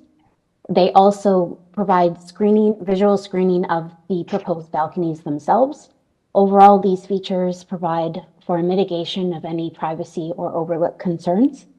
As outlined in my submission letter, it is my opinion that the proposal before the committee today is appropriate and satisfies the 4 tests under the Planning Act. I am happy to answer any questions that there may be. Zahir? Thank you, Chair.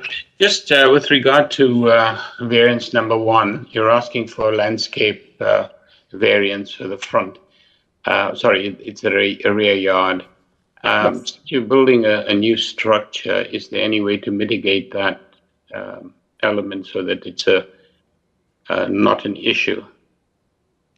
I can certainly take that feedback back to the owner to see if there are additional strategies to increase the permeable area of the rear yard. We are a little bit constrained just given that the rear detached garage is to be retained. There's only so much area to play with, but I understand the concern. Additionally, as outlined in the submission letter, I know that there are instances of reduced rear yard soft landscaping areas within the surrounding community.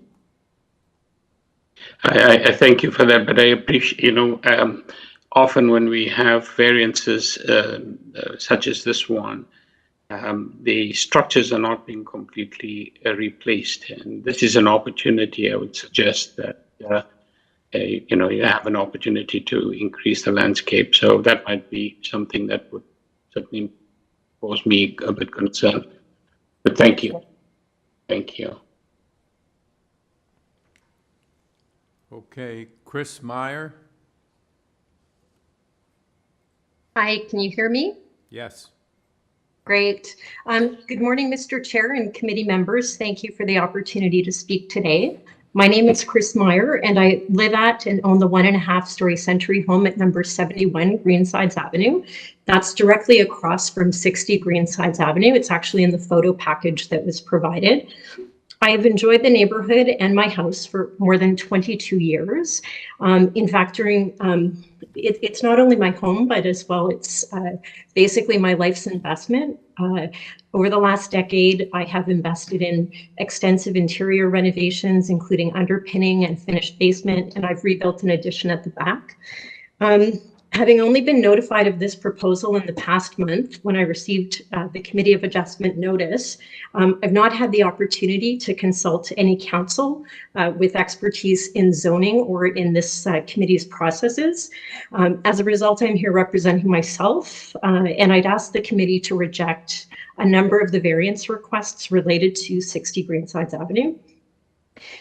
For context, I note that the applicant indicates that this project is aligned with the city's density targets. However, the city is interested in density of units and not density of house size. The current house is an investment property with 3 rental units. These 3 units will, if the proposal is approved as is, be replaced with a larger structure, and that structure would be a single-family home with a proposed footprint that could easily accommodate 4 rental units. Excuse me, I'm saddened to see the current neighbors faced with eviction. They've been living at the property for more than a dozen years. And I'm also saddened by the proposed disappearance of desperately needed affordable rental units from our neighborhood. The proposal is 1 block away from a major streetcar line, and the units in a recently renovated triplex next door to me are in high demand. There are currently rental units on every property adjacent to my home. And this is an important part of our neighborhood's character. I understand that the owner purchased this investment property in the last couple of years. And if the owner intends to sell the property upon completion of the rebuild, which is often the case when that's happened on our street, I would suggest that a multiplex would better align with the city's density objectives than a 4-bedroom, a 4-bedroom single-family home with 2 furnaces and a basement cinema. I believe the context that I'm sharing should be factored into your decision. However, regardless of whether 60 Greensides becomes a single-family home or not, I would urge the committee to deny specific elements of the proposal to eliminate the negative impacts it would have on me and my property. First, I'd ask that all the proposed height-related variances be denied. As proposed, the basement would be above grade, and the higher overall height from the high ceilings on all the floors would create a structure that appears to be more like 4 stories than 3 in terms of its actual height. And in fact, I believe that it may exceed the height of the recent tall new builds that have been added to our street in recent years. The proposed height of the project is of particular concern to me because it ignores the fact that my home is much closer to the sidewalk than most other houses on Greensides, and the building would significantly block daylight to my property, especially during the winter months when sunlight is most needed. Instead of proceeding as proposed, the owner could simply dig the basement deeper so that the first story remains at grade level and keep the wall height as currently permitted.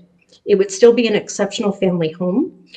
If the applicant denies that light would be impacted, at minimum, I would ask the committee to defer this application and require a shadow study before making a decision.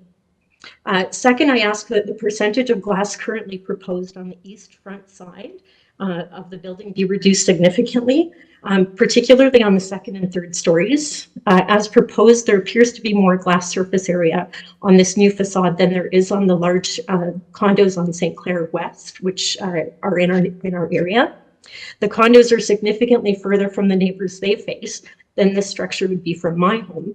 And the resulting light pollution entering my house after dark, especially my front bedroom window and the front bedroom skylights, would be significant. My home would not only be darker in the day, but brighter at night. There are currently no windows on the north or south side of the proposed building, so there's ample opportunity to accommodate glass surfaces elsewhere. Third, I would ask that the committee decline the request for the 2nd and 3rd floor balconies on the east front side. 2nd story front balconies are rare in our neighborhood. The applicant's representative noted that there is a similar facade next door. That's actually not true. There is a 2nd story balcony, but there is no 3rd story balcony. So just want to clarify that. Allowing these 2 balconies that they're proposing such a short distance from my home and my bedroom window would impact my privacy and increase light and noise at night, especially given that the front balconies are significantly larger than those proposed for the rear of the structure. Even if these front balconies are denied, the owner would still have rear balconies on the 2nd and 3rd floor. And should they want a master bedroom balcony, they could simply flip the bedroom so that the master bedroom is at the rear where there is already a proposed balcony. All right, Ms. Meyer, your time is up. If you could wrap up, please. Yeah, just to share as well that I did speak with realtors in the neighborhood, and they have shared that this will have a negative impact on my property value. So I'm quite concerned about this, and would really appreciate that you deny some of those elements. Thank you. Thank you. Any questions, panel? Matthew Davis.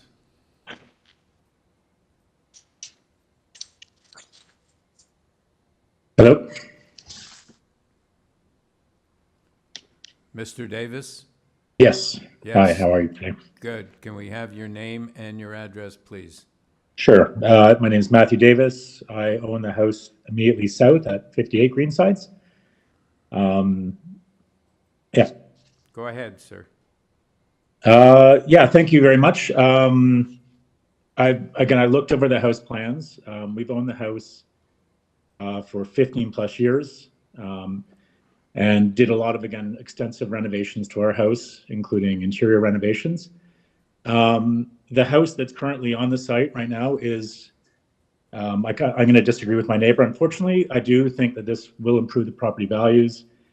The height is a bit of a concern. I'm a little bit concerned with some of the adjacencies to the building to the north and to the south in terms of how it impacts underground.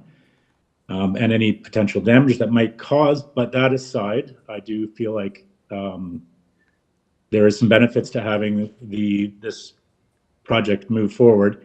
I do share some of the concerns about the balconies that overlook on the east side of the building in terms of the overall architectural fit within the neighborhood.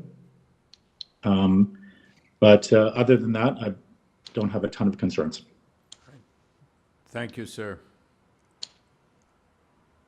Stephanie Medviva. Thank you, Mr. Chair. So if I can just address a few of the concerns that were raised. In terms of sun shadow impacts, I understand the concern. To be clear, though, as part of a minor variance application, a sun shadow study is not a standard requirement.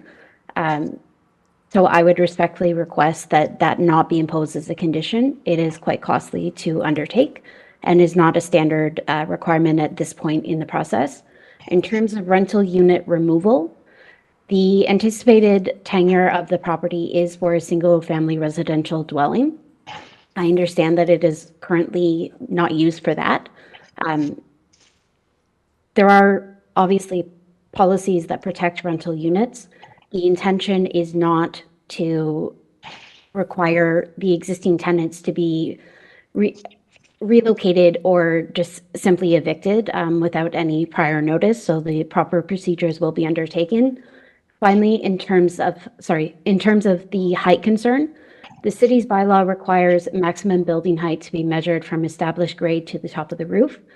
The measurement of height in this case is based on the established grade of the property. It is quite standard for properties within the city of Toronto that established grade is a little bit higher, so it typically does come higher than the basement floor. So in this case, again, the building height is measured in the appropriate manner. It's measured from established grade to the top of the roof. Finally, in terms of the balcony concerns, I understand the concern. The owner is willing to undertake particular aesthetic treatments to minimize the concern.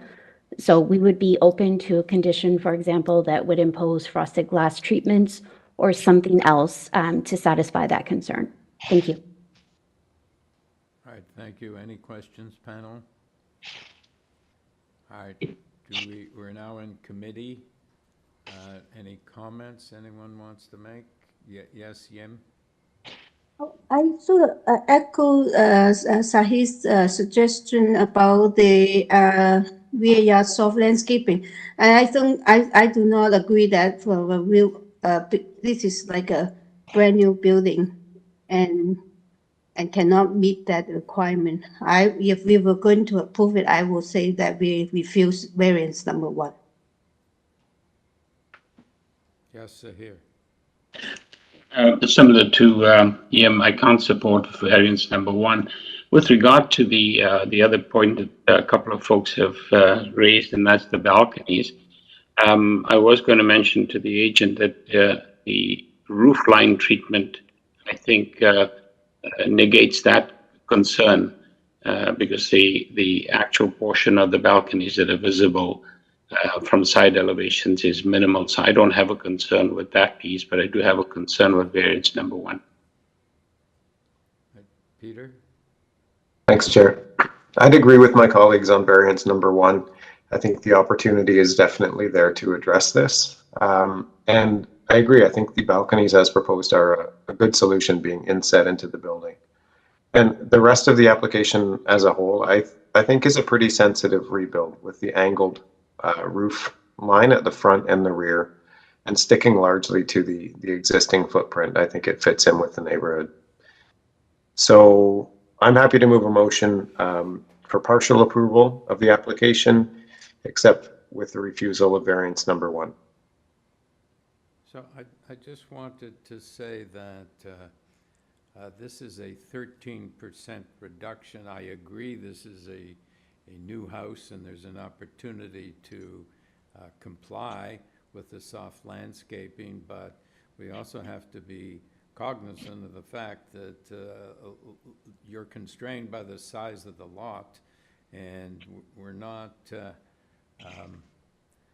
and we don't want to, by requiring a 50% complete compliance, don't want to constrain the efficacy of the house. It may damage. So perhaps we could ask the applicant if there's a way, you know, what would happen if we required, if we refused it and you need to put in 50%, or perhaps you could have 42 or 43 or 44%. Ms. Matviva? Thank you, Chair. So I do understand the concern. I hear the sentiments of the committee. As I said, I'm more than willing to bring the feedback back to my client. We will definitely look at ways. I would appreciate if there's opportunities that 50% not be required. I do think we can accommodate something in the range of 42 to 43%.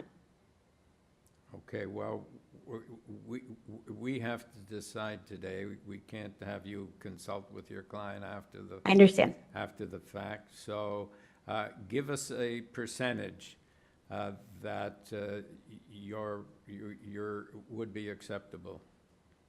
I would ask for 43%. Okay. Okay. So Peter, does that affect your motion?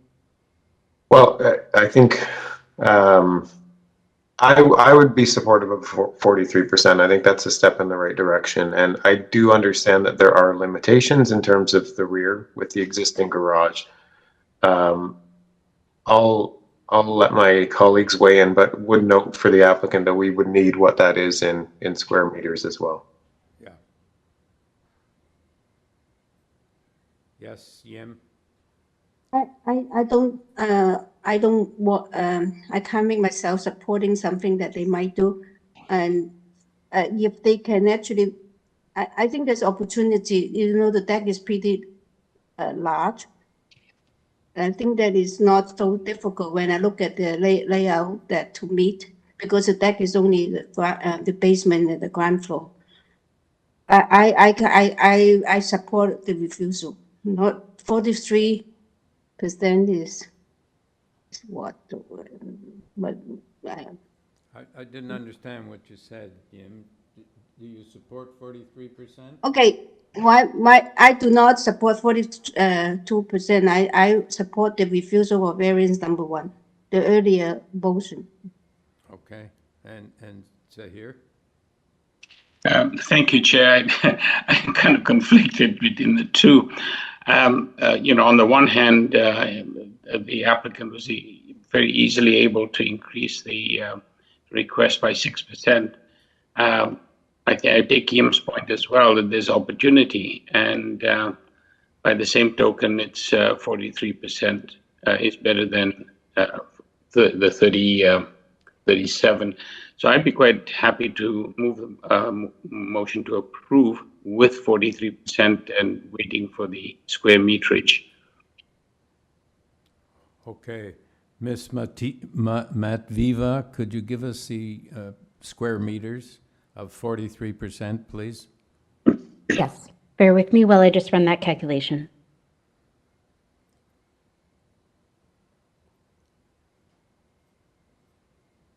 It would be 37.97 square meters. Okay. Right, so, Peter, I believe your motion would be approve, subject to the amendments to variance number 1. Correct. That would be my motion, plus with the condition of urban forestry number 1. Yes. Okay, so here, do you second that motion? Yes. All in favor? All right. Yim, you're opposed? Yep. Okay, the application is approved 3-1. Okay. Number 5, 281 Christie Street.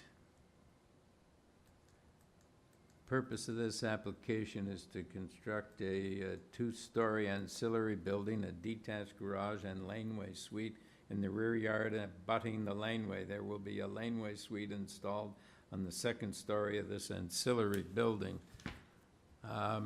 With this application, we have material submitted by the applicant. We have correspondence from Transportation Engineering Coordinator, a report from Community Planning, and 9 form letters in support. Godfrey Teo, pardon me, Ken Varatha. Good morning, Mr. Chair and panel. My name is Ken Varatha. I'm the applicant and the agent for the municipal address 281 Christie Street. And I have been working with the planner, City of Toronto, Mr. Hector Alfonso, and the building department. We applied for the building permit in 2021, and we already have the Ontario Building Code was approved and closed the file, but the zoning didn't approve it. So that's why I'm here to get the approval from the Committee of Adjustments. As you have seen, Mr. Alfonso Hector was comments, the official plan encourage second suites to increase the supply and availability of rental housing across the city and within the neighborhood. The proposed ancillary building laneway suite generally meet the performance standards in zoning bylaw 810-2018. So this is what my presentation. I don't have much to say because I already talked to the planner and he's accepting my requirements for the Committee of Adjustments. I will wait for the questions. All right, any questions, panel? Okay. Godfrey Teo. Hi there. Hi. Hi, thanks for taking the time. My name is Godfrey Teo. I am the adjacent resident at 283 Christie Street, just to the north of 281. I just want to emphasize, in principle, I'm supportive of the applicant's intentions and looking forward to it. I just wish to raise some points that might make for the best outcome if possible. First of all, I did notice on the site plan that there is a mislabeling. Both adjacent buildings are labeled number 279. So maybe it would be a good idea to update it for accuracy for the public record. Thank you. I do wish to ask for some clarity about the variance number 2 and this required minimum setback of 6.01 meters versus the 7.5 meters. I take the interpretation of that is concerning the laneway, loop line lane on the east. It wasn't clear to me how this dimension plays out on the survey or the plans. I didn't see it explicitly dimensioned, but please correct me if I'm wrong with my understanding, the setback is to maintain a certain lane width and a city right of way. If that can be made clear, I just wish to understand that more fully. Well, I don't think that's correct. The bylaw is to maintain a distance between the ancillary building and the main house. Oh, I see. Okay. Okay. My major concerns would just be basically about the laneway there, loop line lane, and the width that would be sufficient for the growth plans of the city there. Right now, as I understand it, there is a setback from the paved section of the lane that's about 4 feet or 1.4 meters of that nature. And there's one exception to that, and that would be 285 Christie Street, which is the Jehovah Witness building, which juts out further. The way the plans are is that the proposal would also move to to that paved section of the laneway. So 283, my property will be sunken in relative. It will be set back relative to 285 and 281. I'm just a little bit concerned of what that effect would be with respect to snow removal, especially as we've had some pretty significant snowfalls, and it would mean, I think, because a lot of the snow will be dumped onto my property. That's number one. Number two is, would the application set a precedent for the length, for the width of the laneway, as there's going to be further laneway home and garden suite development on our lane? And then finally, there are undesirable effects even to this moment because of the way 285 is set back. I'm set back relative to 285. So if I'm set back also at 281, it's like a sunken area, which has consistently attracted undesirable strangers waiting around, leaving debris, garbage, beer cans, bottles, cigarette butts. I encounter this regularly. There's a lot of graffiti that's spray painted all over all the garages here. Most recently, a very beautiful mural on a neighbor's garage was spray painted over, which was quite upsetting. My garage door was spray painted over just in the last 2 weeks, and this happened 3 times since I've owned this building and lived here over the past 10 years. So my concern of just being set back like this, it creates kind of an enclave that's attracts undesirable folks, unfortunately. So I guess in principle, I would like the applicant concept to proceed. I think it's wonderful. I'm, as I said, really looking forward to it. I'm just hoping that there will be a bit of consideration, kind and careful consideration to accommodate the concerns of the width of the lane for snow, garbage and debris accumulation, and persons, hanging around in these sunken areas. I don't think it would benefit the applicant either if right beside them there's vagrants and whatnot, urinating there. And that's literally happened in this past week. I opened my garage door and there was a person standing right in front of me, just urinating right beside me. I was like, oh my gosh, what is going on here? So that would be my presentation. I really hope it contributes to the best plan possible. Thank you for taking the time to listen to me. All right, thank you. Any questions? All right, Lucy DeMello. Hello. Yes.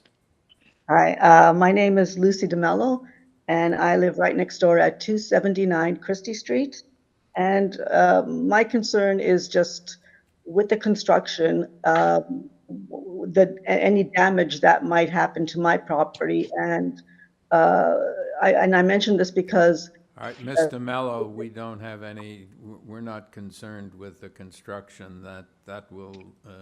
You'll have to speak to the owner and the building department, not the Committee of Adjustments. Okay, and my second concern is regarding the height of the structure that they're going to build, and any privacy, privacy that I might lose in regard to that, because I don't see any height numbers on the plans there. Or if there are no numbers on the variances, that means they comply with the bylaw. Oh, so it's within the required amount? Yes, apparently. Okay, well, other than that, I have, you know, like I am not opposed to them building that structure. It'll protect anybody coming through, which is what they do now, with it open. And yeah, thank you very much. All right, thank you. Mr. Varatha?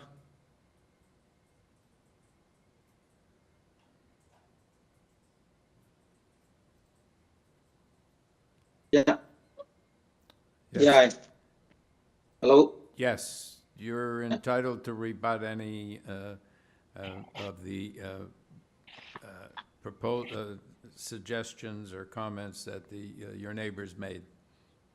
Yeah, during the construction, they will be looking after the neighbor's property, and you know, they don't put any debris around that area, and they will be looking after very carefully. That's during construction, and plus the other thing, they will be putting like a fence, you know, not for any danger or any pedestrians or somebody walking through and all that. They will be taking care, and the other thing is like the concern for the neighbors in case if something happened, the property standards department in the city of Toronto will be, you know, giving them ticket or something. They will be looking after the thing. All right, thank you, sir. Thank you. Peter? Thanks, Chair. Just to the applicant, the neighbor to the north had a question about where the rear line, the laneway side line of your new build will match up with his. Can you clarify that? Like it looks in this drawing that's on the screen now, it looks like there's at least a 7-foot setback. So I think it's pretty close to what his is, but that 7 feet setback is already, but that's even not even, and yeah, you can see it on the survey drawing. They don't even have any setback for the front yard for the lion way, right? So it's not necessary, but we already giving them the 7 feet setback. It's not even one of the variants I applied for. It's only they were talking about the build between these two buildings has to be more than 7.5. Actually, is 9.3 meters, which is 38 feet. If you go further down, you will see it's 38 feet, 38.5 feet actually between the steps and the porch. Yeah, you can see it. No, up a little bit, please. Yeah, you will see it 38 feet, 8.5 inch, which is close to 9.3 meters. So we are more than 7.5 meters, which is for the height restriction. That's what we didn't even apply for a height restriction. And this is enough landscaping, and this is what the zoning bylaw requirement is.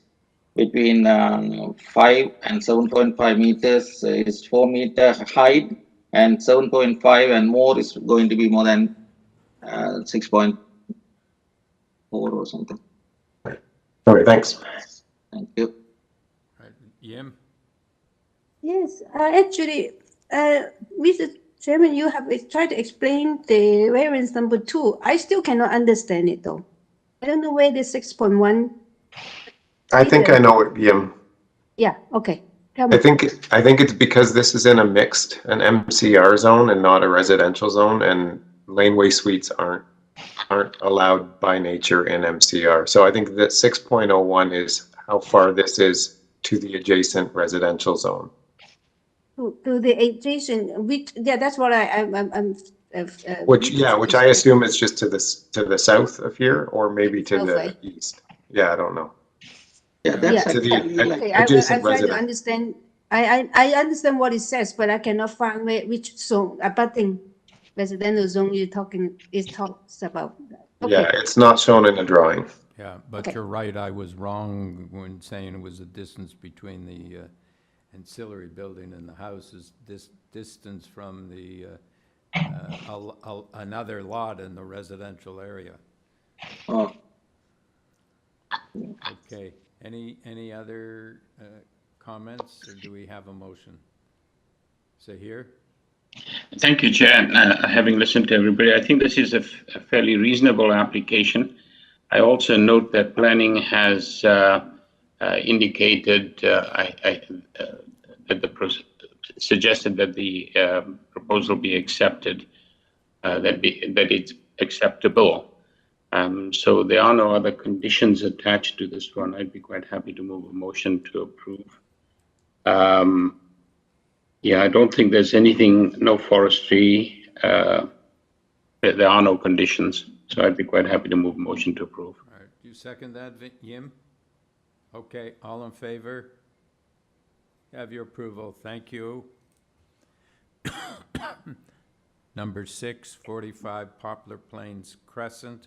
The purpose of the application to alter the existing 2 1/2 story detached dwelling by constructing a rear 3-story addition with a cantilevered 2nd story, a front walkway, a rear ground floor deck, a rear ground floor terrace, and a rear 3rd-story terrace. Also to convert the existing garage into storage space and to enlarge the front porch.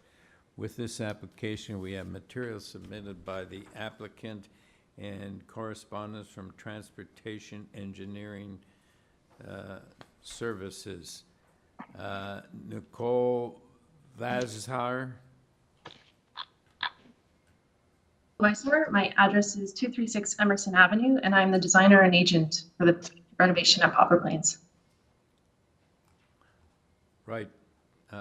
There's a lot of, there's no opposition, but there are a lot of variances. Perhaps you could give us just an overview?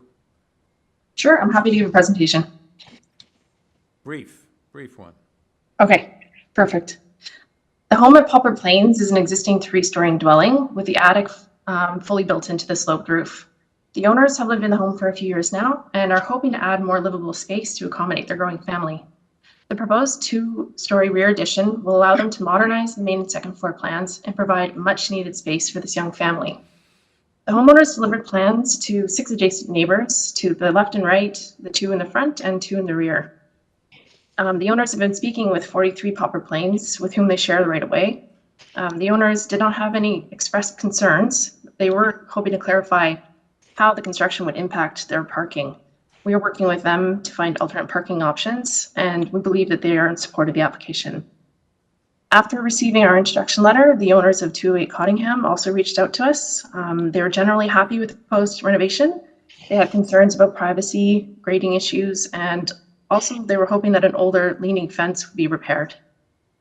I confirmed to them that the trees along the back fence will remain as is, and reassured the owners that there are no plans to alter the grade at the rear, and the rear detached garage is going to remain as is. The plans show that we propose a 3rd-story terrace. In order to help with privacy concerns, we've identified a 5-foot-tall opaque screening fence to the east and west, which could be included as a condition on the decision.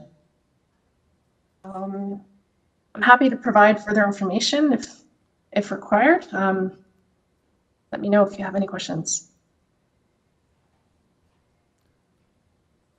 Yes, here. Just 2 questions. One is the privacy fence you mentioned. Is that shown on any of the drawings?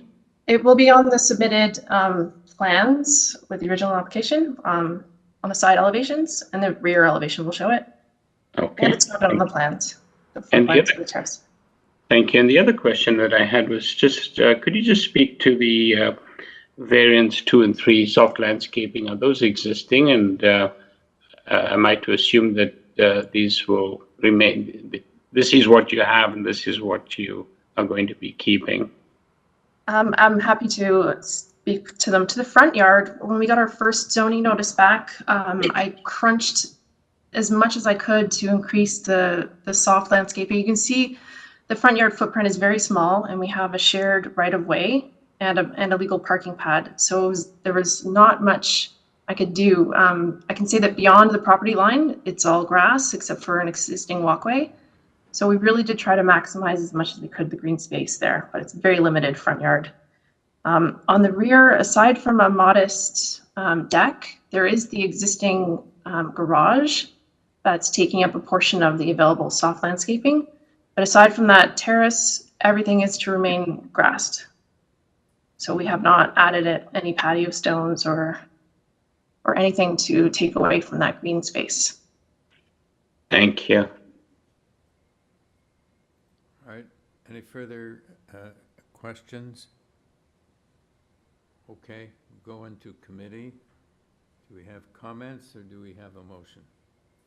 Peter? Thanks, Chair. I'm happy to bring a motion. I think this is a reasonable application, and the variances themselves, even though there's a relatively long list, they're quite minor. And I think the way that the building's being masked, stepping down in the back, will reduce impacts to the neighbors. So I'll move approval of the application subject to the condition that the third story balcony be screened on the east and west sides. By 1.5 opaque Yeah, material? that's right. That's standard language. Thanks. Right, thank you. Seconder, is that here? All in favor? Yim, are you in favor? Yes. Okay. You have your approval. Thank you. Number 7. Mr. Chair, can we take a couple minutes break? And Okay. Yes. How long? 5 minutes? Okay, yeah, for me, that's good. Okay. 5 minutes, be back at 22:12.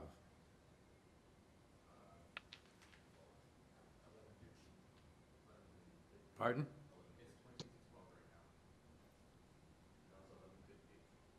Okay. All right. Back at 11:50, because my watch is slow for a change.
Okay, we are now back.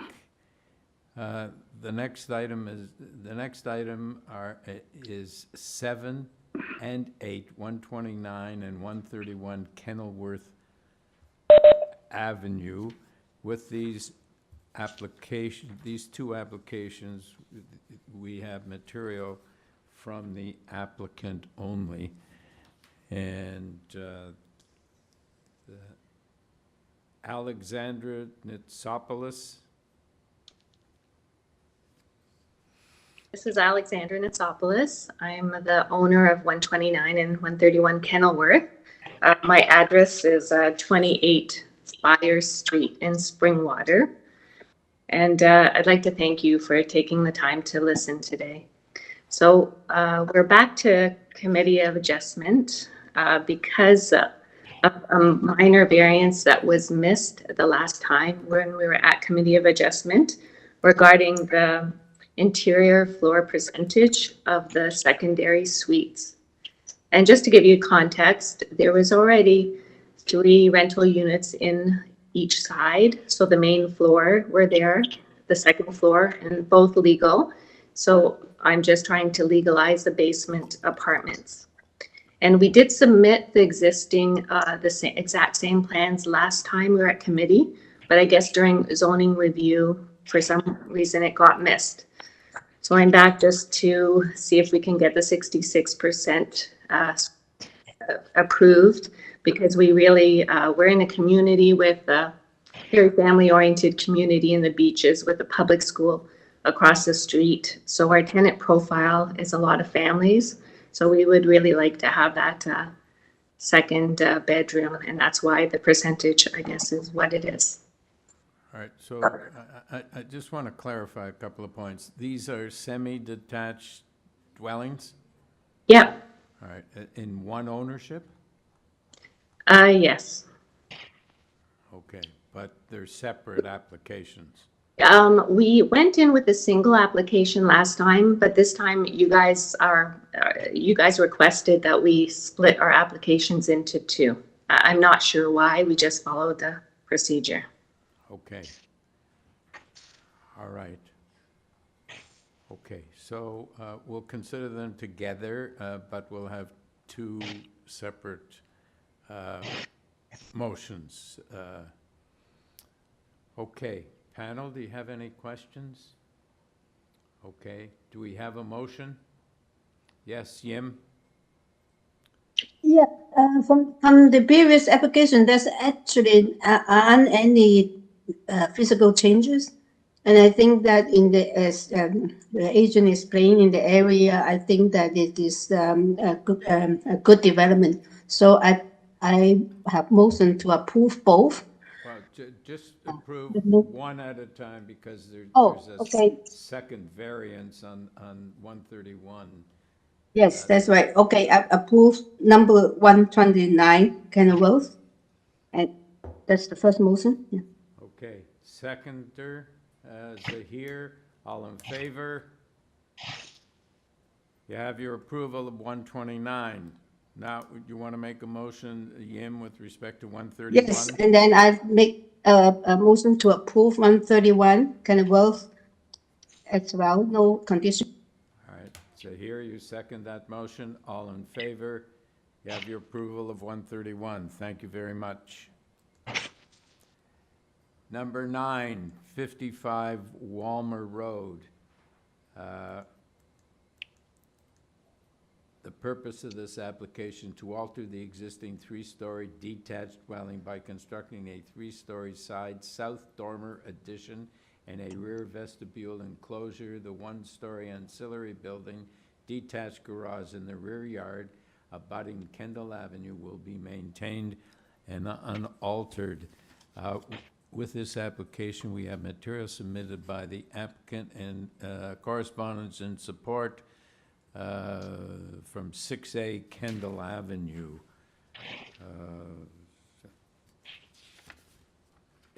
Kieran Randall.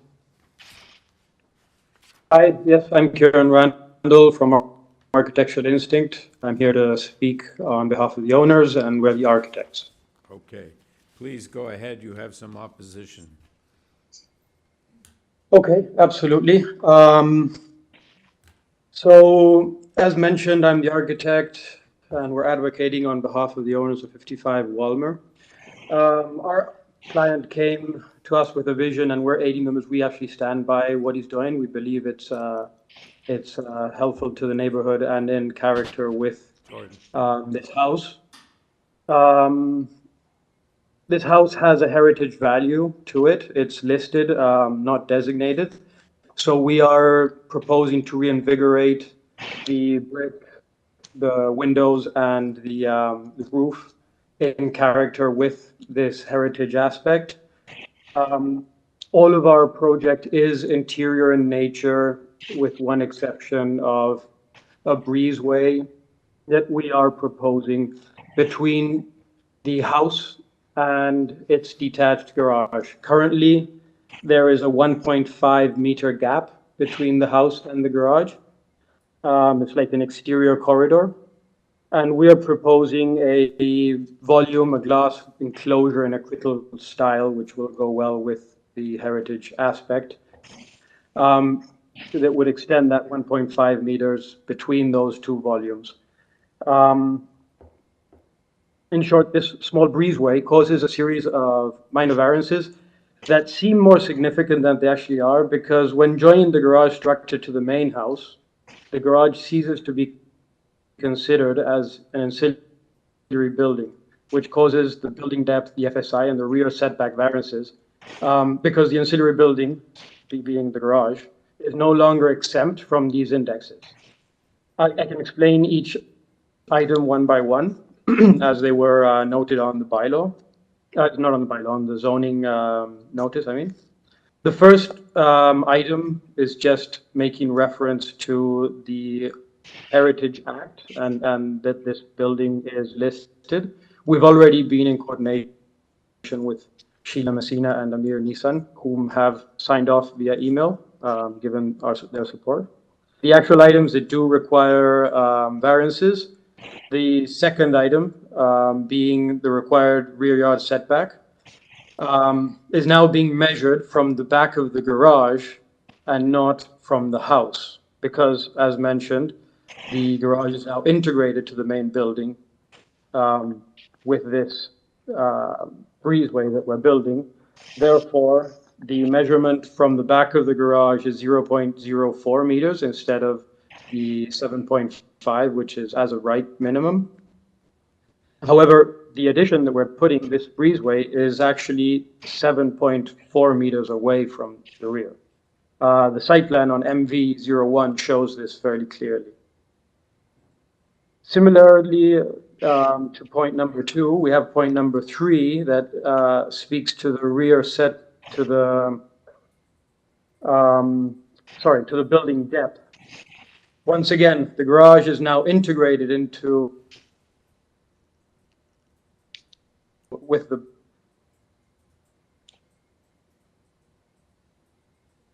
main building, and there. Mr. Randall, we're losing you. You're fading in and out. In the 17th. Oh, my apologies. Is that better? Well, that's Hello? better. If it stays that way, it's good.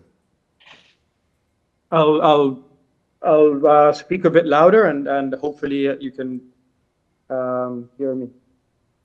Okay, I was mentioning that similarly to the rear yard setback, the building depth is now also altered, because when we join the garage to the house with this breezeway, the building depth is measured to the back of that garage and not to the back of the house, which makes it have an 18-meter building depth instead of a 17-meter. However, we're not actually building a longer building. We're just infilling that breezeway. Again, this is visible in the site plan shown on MV01. And the last item, once again, the same rationale, item number 4, speaks to the space, the floor space index, the FSI, and the GFA, which when we are building this breezeway between the house and the garage, both areas of the house and the garage start contributing together, pushing the GFA up because, as mentioned, the garage is absorbed into the GFA. So we end up with a GFA of 453.6 meters, which would be an FSI of 1.16 instead of a FSI of 1.0. However, we're only adding 11.4 meters. And just to round off, I'd like to say that, as you noted, we have the approval, the support of 6A Kendall Avenue. And the neighbors on 53 Walmer Road, who will be speaking now, we understand they won't be opposing, but will be proposing a condition in that this proposal may only be approved, binded to the condition that the site plan is respected and shown as is, and we can only build what is on that site plan, which we would be totally in agreement with and have no problem with. So to round off, we do consider the proposed variances are minor in nature, and we consider that this will be in keeping with the neighborhood. Thank you very much. All right, Mr. Randall, we only have your last three variances on the application that's before us. I know that you said the first one relates to heritage, but we don't have it. It's, if I may, it's actually not a variance. It's just the first item noted on the zoning bylaw. It's not a variance. It just says this property is subject to the Heritage Act. Get approval from Heritage. Oh, so it's not a variance. We're just saying that we did get that. Yeah. Okay. Thank you. All right. So let's now speak to Mr. Bronskill. Good afternoon, Mr. Chair. Can you hear me all right? Yes, we can. Thank you, sir. Last name is Bronskill, Bronskill, first initial D's for David. And Mr. Chair, and for the panel, I'm actually appearing on behalf of the owner for 53 Walmer to the south and 6A Kendall to the east. I do note the letter you have on the file, and I don't think there's much of a distinction on this. That letter's from the tenants of 6A Kendall indicating their support. I just wanted to provide that clarification. I'm speaking on behalf of the owners of the two adjacent properties. As noted by the architect, my purpose here today is to urge the committee to include a condition of approval that the property be developed substantially in accordance with the site plan MV-01 that I would propose to be attached to the decision. Mr. Chair, it's a fairly typical condition being imposed. I just wanted to spend 1 minute with you and the panel to indicate why it's an important condition in this case. And if I could ask the indulgence of staff just to put up that site plan, MV-01. I think the architect gave a very good description of the proposal and why it's triggering what are, in some respects, technical variances, but if not tied to the site plan, could result in a different built form. So as the architect noted, the breezeway makes that one-story garage and the 51.18 square meters count as FSI or density. And as you note, as the architects noted on the way the length and depth is drawn, there's an 18-meter variance, and you can see it drawn there. It's a bit odd on the site. It's drawn from what would be, you see that line basically landing right in the middle of the house. Thank you, staff. Yes, right there to a point drawn to the back of the garage. That's the actual 18-meter length. So you can see that if this owner sold the house and someone else had a different aspiration, and as you know, variances run with the land, those zoning standards could be redeployed in a very different way on the site. Because that length, as you can see, comes a long way back on the property. The FSI could be redeployed in a different manner, and both of those could have different impacts on the owners for 53 Walmer and 6A Kendall if a different massing was deployed. So We don't have an issue with the breezeway. We don't have an issue with the garage density there for that one-story garage. Now, counting this condition would simply ensure that it is the breezeway, it is a one-story garage, and that the variances result in a massing deployed as proposed on the plan. So I hope that the committee could impose that condition. I think it's reasonable. And on the basis of that condition, both of the adjacent owners would not be opposing. That's it, Mr. Chair. I'm happy to answer any questions. I know that's a bit technical, but I do hope that condition could be imposed. All right, thank you. Any questions, panel? Okay, Mr. Randall, I don't believe we have to come back to you because it's exactly as you said. In fact, Mr. Bronskill is supporting your application subject to the condition. So I don't think we need to hear from you. All right, panel, do you have any comments or do we have a motion? Yes, Yim. So I can put a motion to approve, and I think that the suggestion of the condition is reasonable. I think that's because it's what we are looking at, and that's what we are approving. So I do not see any other condition except that one suggested by Mr. Bonsky. Okay, seconders here, all in favor? You have your approval, thank you.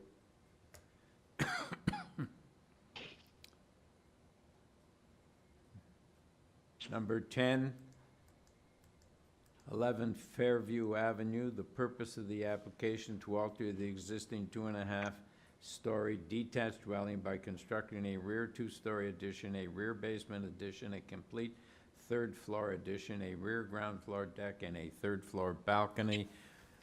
With this application, we have material submitted by the applicant. Clive Granfield.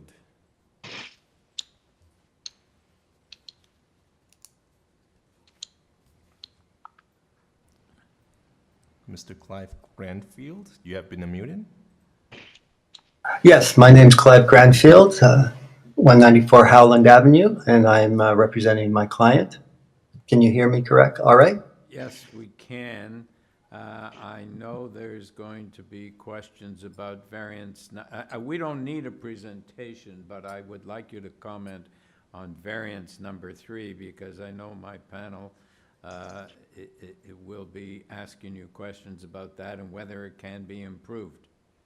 Well, that actually is an existing condition. That is what's happening with the house right now.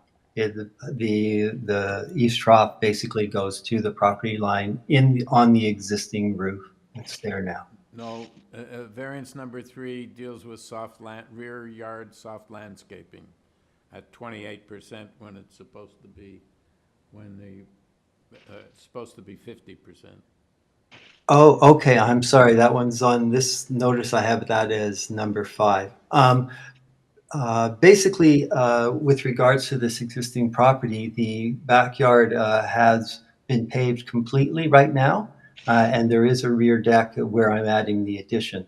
So basically what I'm trying to do is actually reduce the amount of paving that's back there now by that arc that allows access to just 2 parking spaces instead of 3 that are presently accessed by the complete paving of the backyard. So I'm actually trying to increase the amount of soft landscaping. There's a lot of kids in this house, so they're worried about them trampling down it completely, and that's why they want the large deck so they can at least maintain a little bit of the landscaping intact. So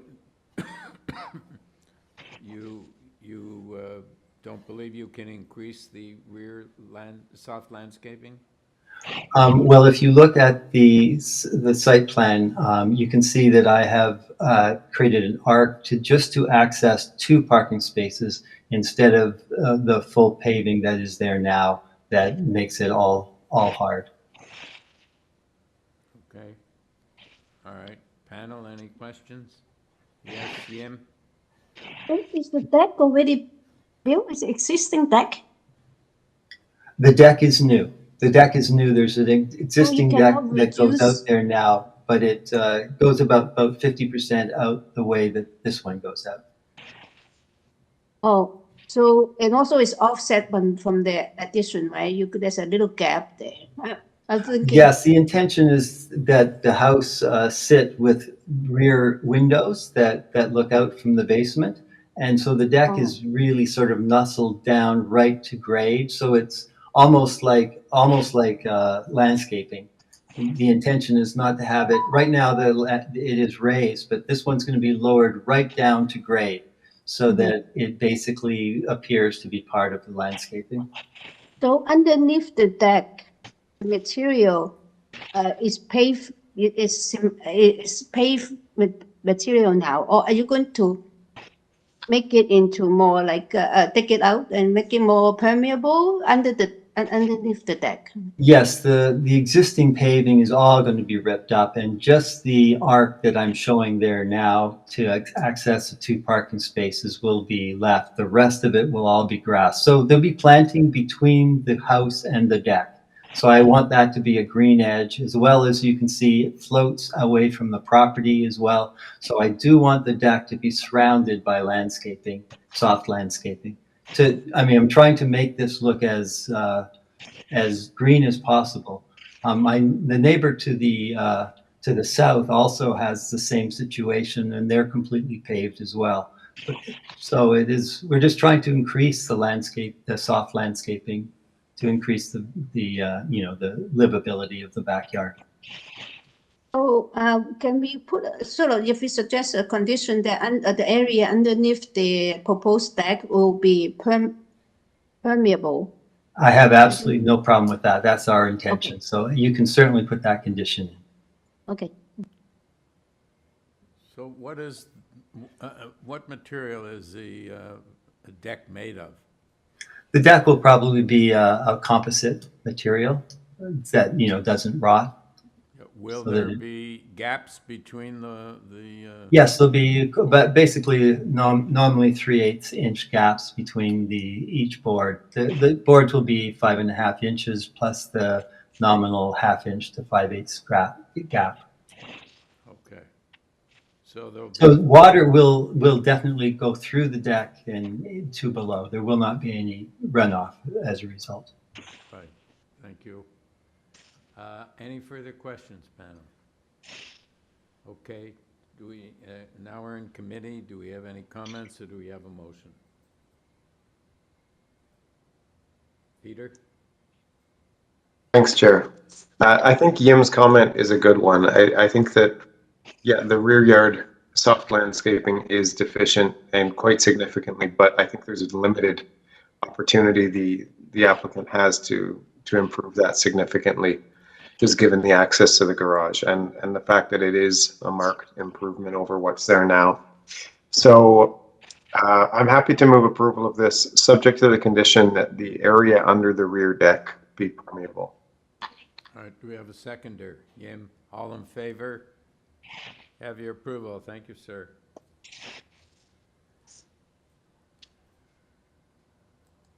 Number 11, 19 Devon Road. And the purpose of this application is to alter the existing 1-story detached dwelling by constructing a 3-story addition with a front covered porch, a front basement walkout, front second and third story balconies, a rear ground floor deck, a rear basement walkout, and a rear third story balcony. This building will have 1 primary unit and 2 secondary suites, both suites within the basement. With this application, we have material submitted by the applicant and a report from Urban Forestry. Imran Khan.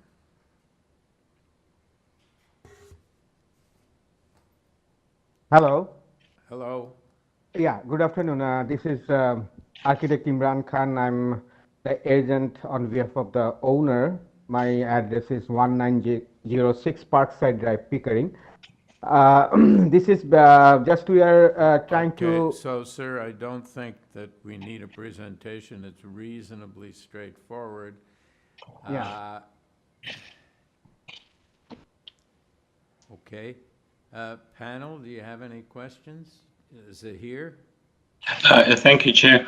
I'm just noting the east elevation. I take it you've got a third floor balcony at the rear of the house. No privacy screening on either north or south side? Actually, this is under previous building committee of adjustment decision, right?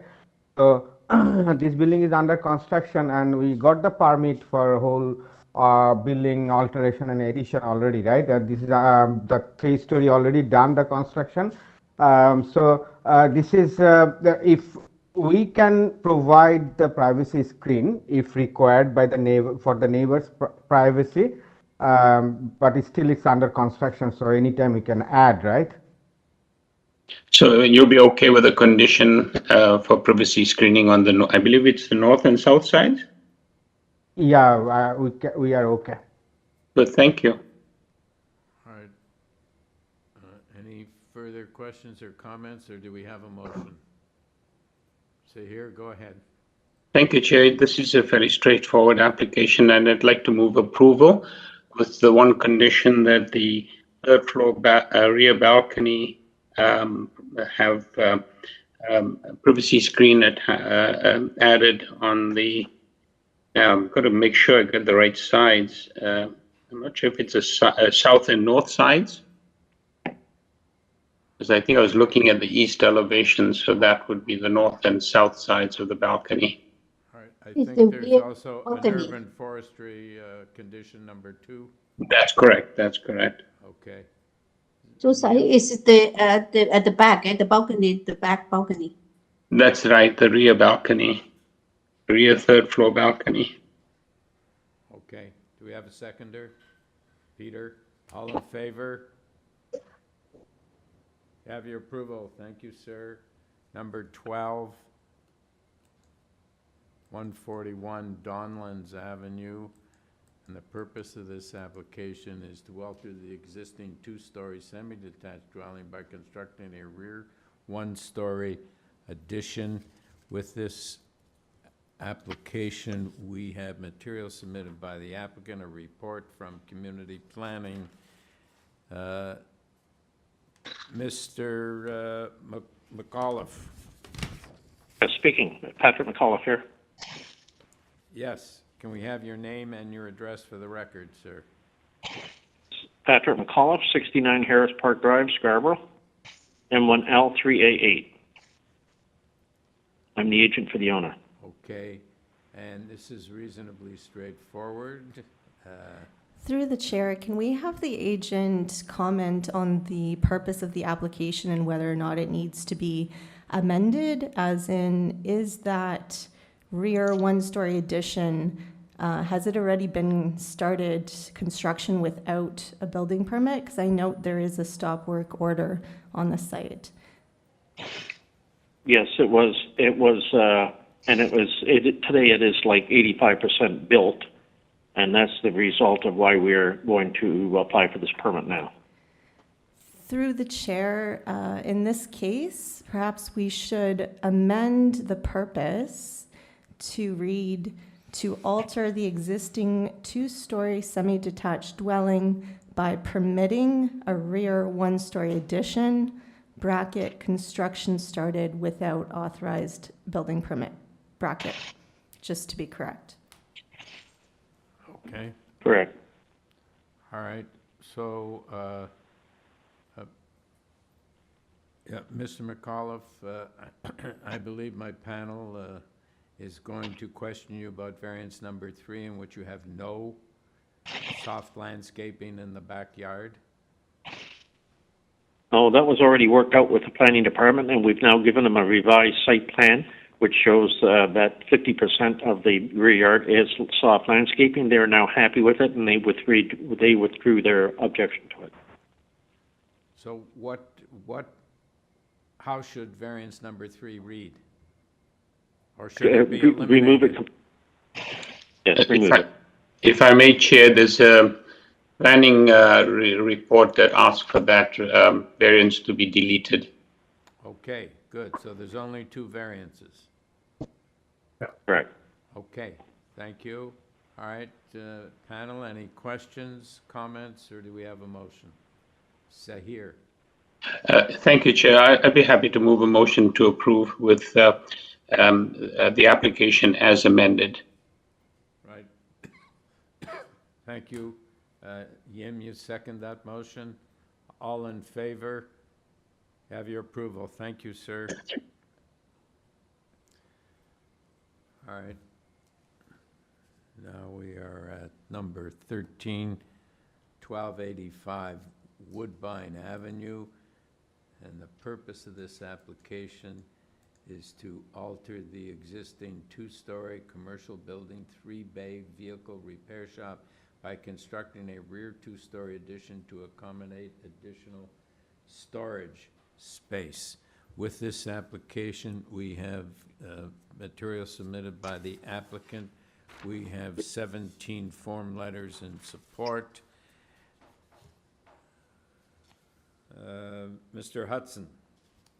Good afternoon, Chair and panel. My name is Will Hudson of Hudson Architecture. I'm the architect and agent for the owner. All right, thank you. Yeah, I don't think we need to hear from you. This seems reasonably straightforward. Yeah. So is this a legal non-conforming use? That's correct. Yeah, long-standing too. Full disclosure, I've been going to this garage for 25 years. So it's a family-run business. It's being passed down to the son, I believe. And the building's been there for quite some time, operating as a garage. Yes. Was it there before it was zoned residential, or you don't know? I don't know. My guess, judging by the age of the building, that yes, it would predate that. All right, but we're not sure, so we better deal with the variance. Okay, panel, do you have any other questions? Okay, any comments? Do we have a motion? Yes, Yim. Yeah, I can put forth a motion because there's any oppositions, and I think that facility has been there for at least over 25 years. I think they will fit into the neighborhood in that case. So I move for approval with no conditions. All right. Peter, do you second that motion? Okay, all in favor?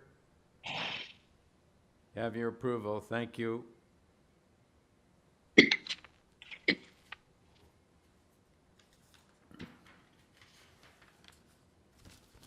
Okay. Number 14.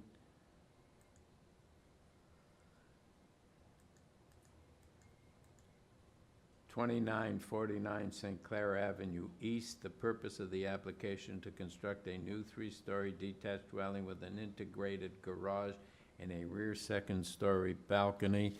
With this application,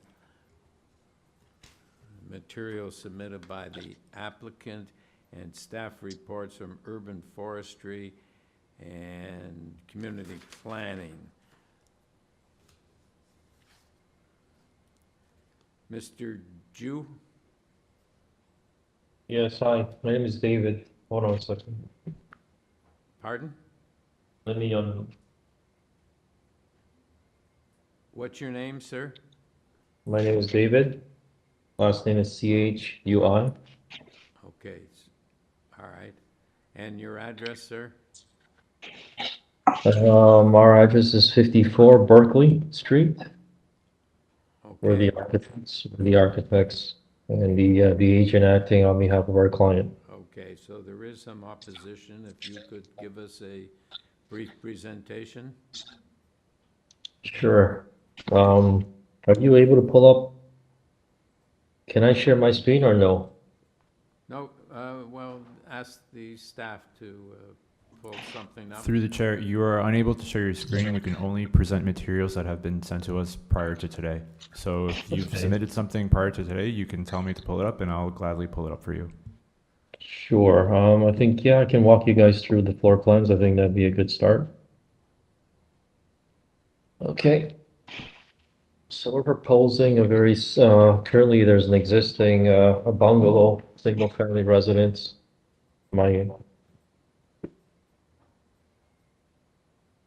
Our client wishes to, hold on a second, let me turn off my computer.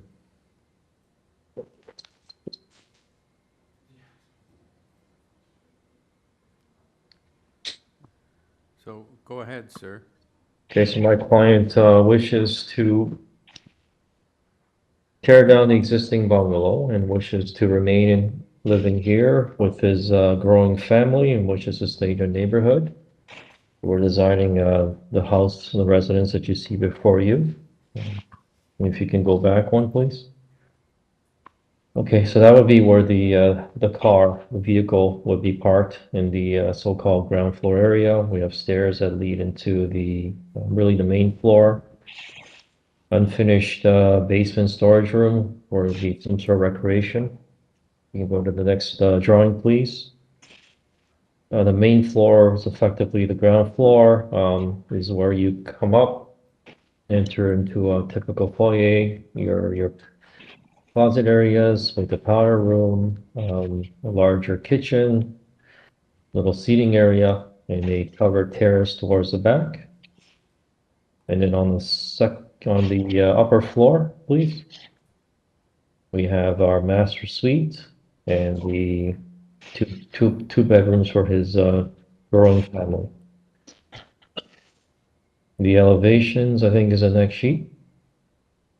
So roof plan, front elevation, which is the north. You can go to the next drawing, please. A section on the east elevation. This is the rear yard elevation. The west. So the materials we're going to use is more of an exterior insulated finishing system with some nice quality stone, more of a traditional style. Next one is a section that you see. Okay. That's a perspective of what you would see on the street. That's the rear perspective. That's the existing bungalow. It's existing bungalow in the winter time.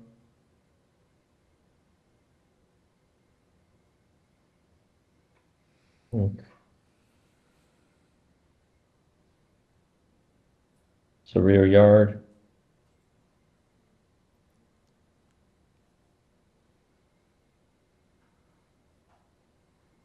Next photo, please. Okay.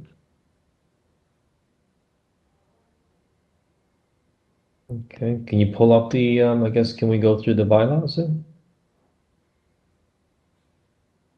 Okay, so I think if I can speak to the zoning bylaws that we are seeking, item 1, we work with Alexa, and we've agreed to drop the height from 10.22 to 9.92. So that's number 1. So we want to reduce the height. Okay, number 2 would be the same. We work diligently with Alexa to reduce the height. She's happy with us conforming to the 9.92. Number 3 is 0.83. Number 4, she asked us why our rear balcony was 20.33, and the reasoning was our client has outdoor patio furniture of that size, and that's how we designed to accommodate that size. She was okay with our response. Number 5, we're quite close to the front yard landscaping. She did ask us to make up the deficiency of the 5%. She requested that we would plant 1 tree, and we're asked my client, and he's okay with that. So does that eliminate variance number 5? No, it's just she wanted an extra tree that will give us a little bit more soil retention. Oh, okay. All right, so it's still 45%. Yeah. Okay, thank you. And I believe she asked us to, because she asked us to put some screening along the east and the west of our rear balcony. So some sort of privacy film. I think that was, yeah, there you go. Okay, so number one is reduce the height to 9.92. She asked for a tree to be planted in the front yard.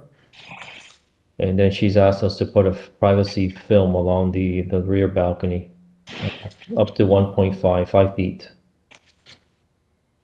Okay. Thank you, sir. All right, Mina Kang.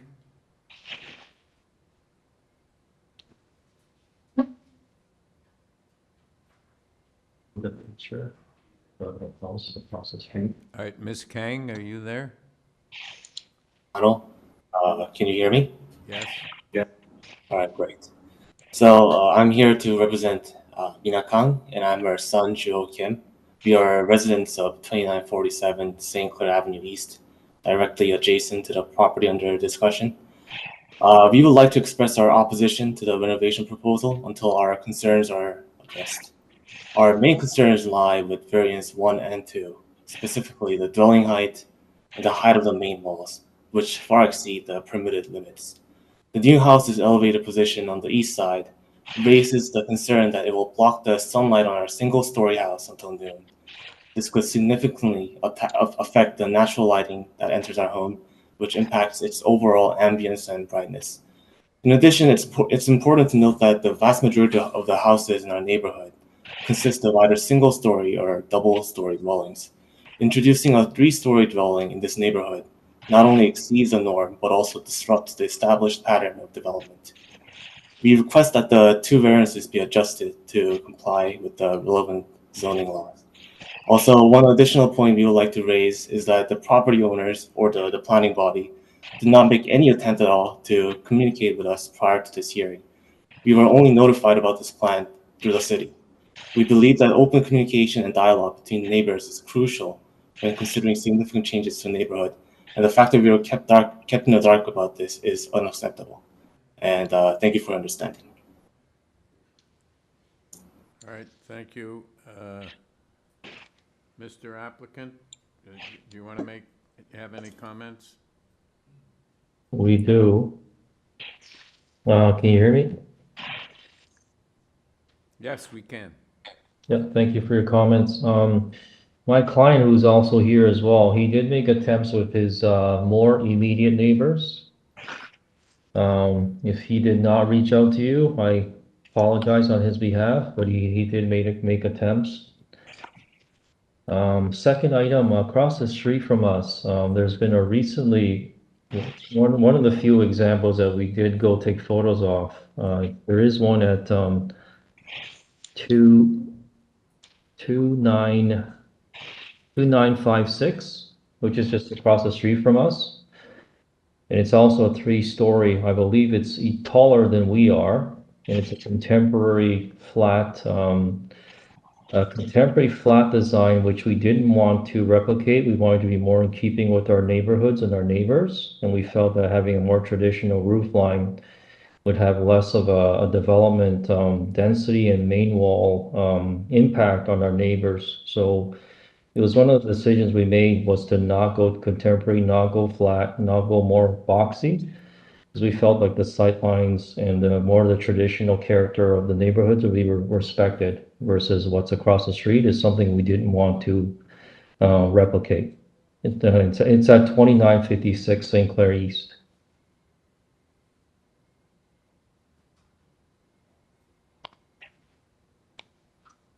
All right, do you have any further comments, sir? No, I have photos, but I can't pull up the photos. So they weren't submitted? No. Okay, thank you. But Through the chair, can the applicant also confirm that they are then deleting, or sorry, I should say amending variance number 1? So variance number 1, for the record, is being amended to 9.92 meters? Yes, we worked with Alexa. Is that you, Alexa? No, this is the Nicole Ivanov, the acting deputy secretary treasurer. Yeah, so Alexa, we worked diligently with Alexa. I think she was happy with the 9.92. So we did, again, we're pretty open. Ben's an active neighbor. Again, I apologize. He did reach out to his immediate neighbors. We were very active with our planner as far as making sure there was, if there was concerns that we were brought to our attention. As of last week, we also asked again. So if there were concerns, again, today's the first we've heard of it, but last week we reached out again. There was no concerns. And the height, it's hard to lose a foot, but we managed to work with Alexa to say, you know what, if this is something that's important to you, we'll do it. So we will lower. So the variances number 1 and number 2 are reduced to 9.92. Mm-hmm. All right, thank you.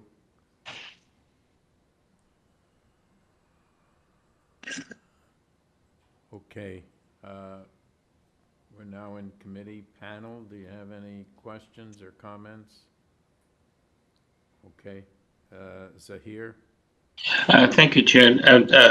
No comments as such, but I do take the fact that planning staff's report is being adhered to, so that's the good news. Unfortunately, I suppose for the neighbors, this is St. Clair Avenue, and it is a very busy street, main thoroughfare.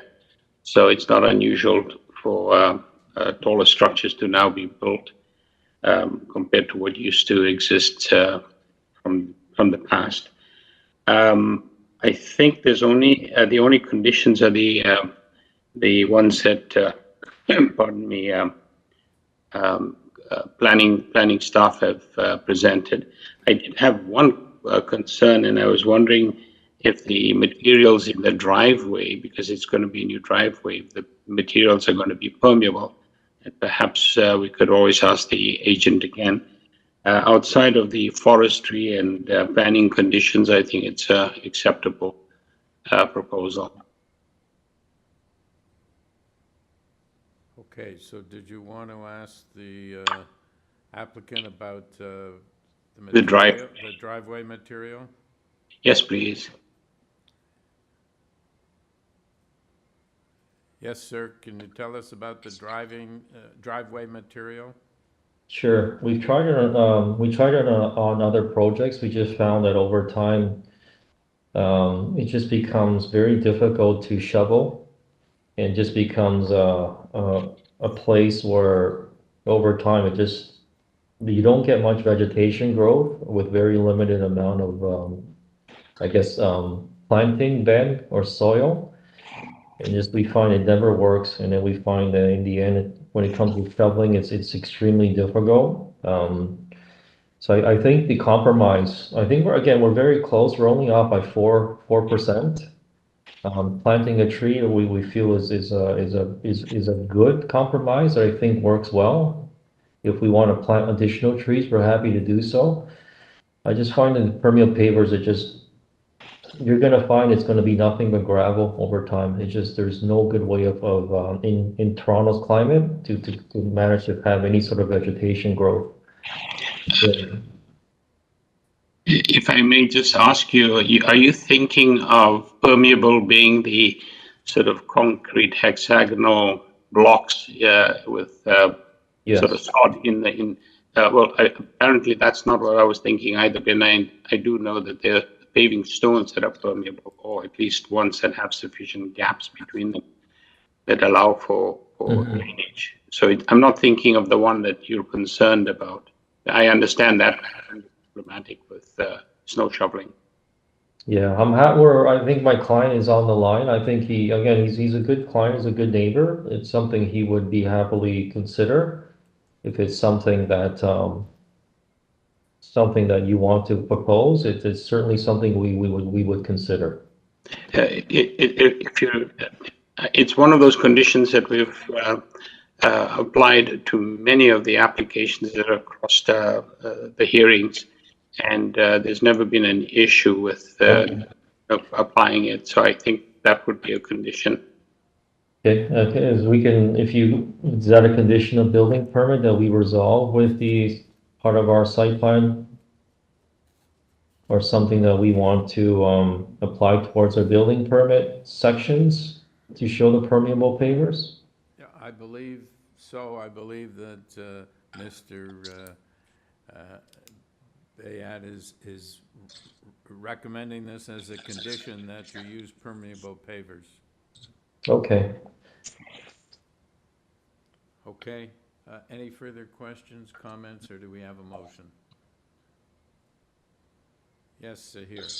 So I'd like to move a motion, Chair, to approve the application as amended with forestry conditions 1 and 2, the planning conditions, and condition that permeable pavers be used in the driveway. All right, do we have a seconder? Peter, all in favor? Have your approval. Thank you, sir. Number 1598 Queen Street East, purpose of the application to alter the existing 6-story mixed-use apartment building by converting 2 ground floor commercial units into 2 live work units. This apartment building will have a total of 12 dwelling units. With this application, you have materials submitted by the applicant. Graham Asquith. Yes, thank you, Chair. My name is Graham Asquith, 123 Front Street West. I am the planning coordinator at our house, the original developer of the subject site, and I'll be representing the applicant and owner, Nob Hill Farms, today. Okay, so this application looks fairly straightforward. I don't believe we need a presentation. Do you have anything you want to say to the panel before we go into committee? No, unless there's any questions, I'm happy to answer them. Okay, panel. Yes, Peter, do you have a question? Yes, thanks, Chair. I just a question about the bike parking spaces, and I'm wondering why you weren't able to fit them into the design of the building. Certainly. Due to the nature of a small infill site, there's very limited opportunities for the spaces to be relocated while considering the new units. So to be able to both provide adequate living space in the new unit as well as bike parking spaces just isn't feasible without impacting other units or existing parking spaces. So it's just a matter of limited space within the infill site. So is the area behind the building just like vehicle parking spaces? Is that what it is? Correct. Yeah, currently it is, as well as a small waste storage area. Okay. Yim? Sorry, the same question. Is it considered to be long-term bicycles parking that they have to be inside or protected area? Is that why you cannot provide it? Correct, yes. And then if we were to provide it inside, it would begin to impact the new residential units to a point where we wouldn't be able to have a washroom within them. Yeah, that's what I thought. You have to be in a protected area. Okay, thank you. Thank you. All right, and no further questions? Do you have comments or a motion? Peter?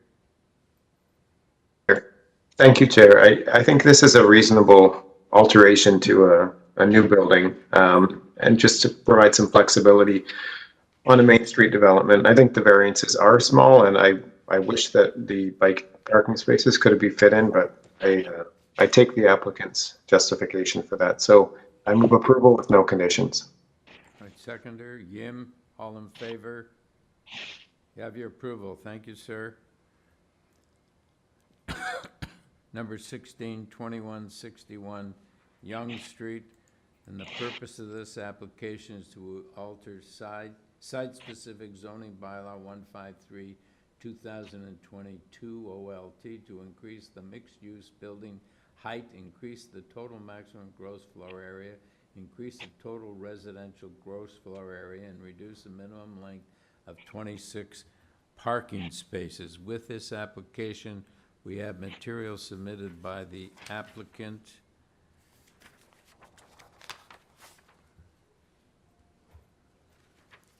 Good afternoon, Mr. Chair, members of committee. All right, just a minute, sir. I'm not finished. introducing this application, and okay, we also have comments from community planning and a report from property, TTC,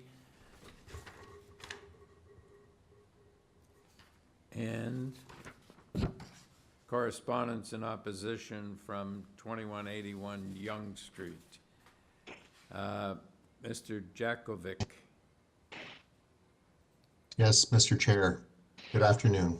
All right. Can we have your address, sir? My address is 1815 Ironstone Manor, Unit 1, Pickering, L1W3W9. Okay, I understand you're looking for a deferral? Yes, sir. So I am a planner with Tribute Communities, the applicant for this minor variance where we are seeking an additional 3 stories, residential to an existing 35-story approved building. In conversation with CEDRA, so the South Eglinton Davisville Residents Association, and Quantum South Tower Condos, a number of concerns were raised that, and this is a conversation that took place about a week and a half ago, and we thought it was best, also in consultation with planning staff over community benefit, for those 2 reasons to request a deferral, and specifically to the July 19th committee date, which I believe is the date that is most recently available, or earlier if available, but at a minimum July 19th, to allow us a month or so to discuss our application with the residents, finalize discussions over community benefit with community planning, and hopefully return in about a month's time with an application that everyone is relatively content with. Okay, sir, I'm not sure we can guarantee you a date. We can offer you a deferral, but I'm not sure we can give you a particular date. Through the chair, that's correct. It would be the next available date. Right. Okay, panel, we're in committee. Do you have any comments or questions with respect to the deferral? Yim? Oh, I think, yeah, there is a reasonable request. More consultation may come up with, less impact. Okay, I will move for deferral for that reason, for more consultation. Okay, so here, you seconded, all in favor? You have your deferral. Thank you, sir. Next item is number 1723 Regal Road. Purpose of the application to alter the existing 2 1/2 story detached dwelling by constructing front and rear additions to the 3rd story. With this application, I have material submitted by the applicant, Brett Liver.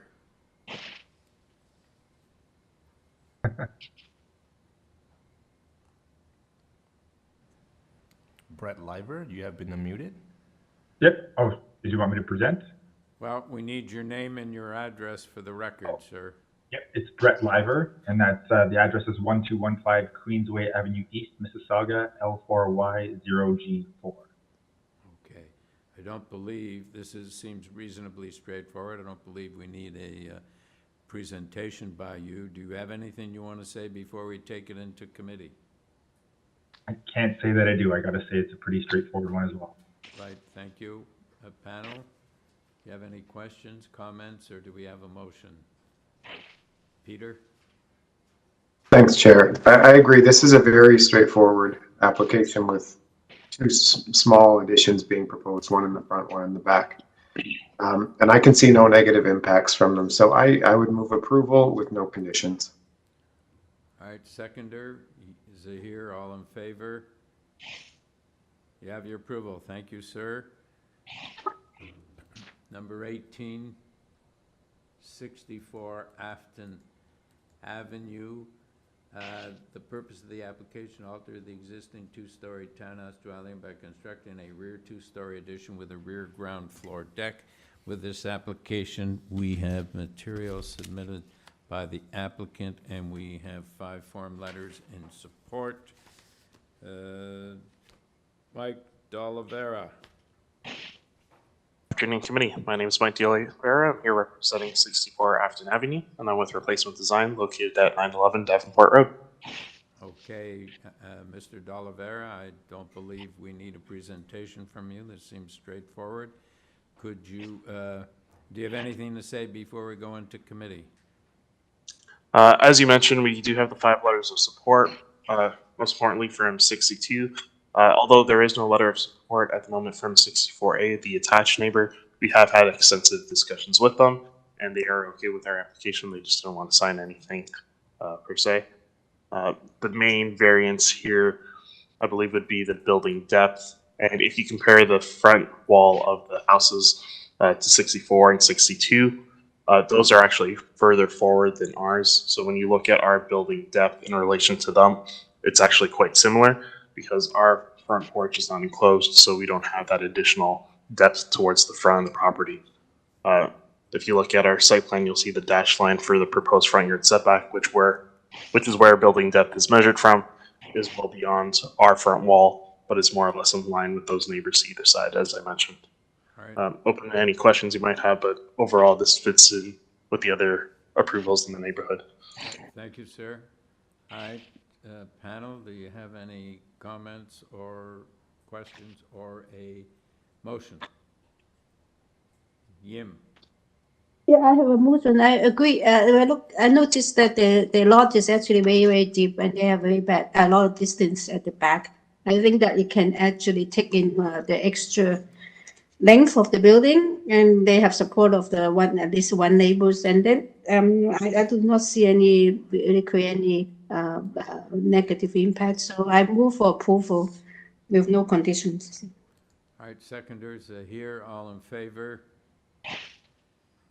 Have your approval, sir. Thank you.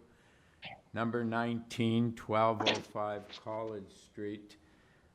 Purpose of the application to alter the existing 2-story detached dwelling by constructing a rear 2-story addition, a rear ground level deck, and front and rear second floor balconies. There will be 3 dwelling units, 1 primary unit and 2 secondary units on this lot. With this application, we have material submitted by the applicant. We have correspondence and support from 328 Brock and opposition from 333A Block.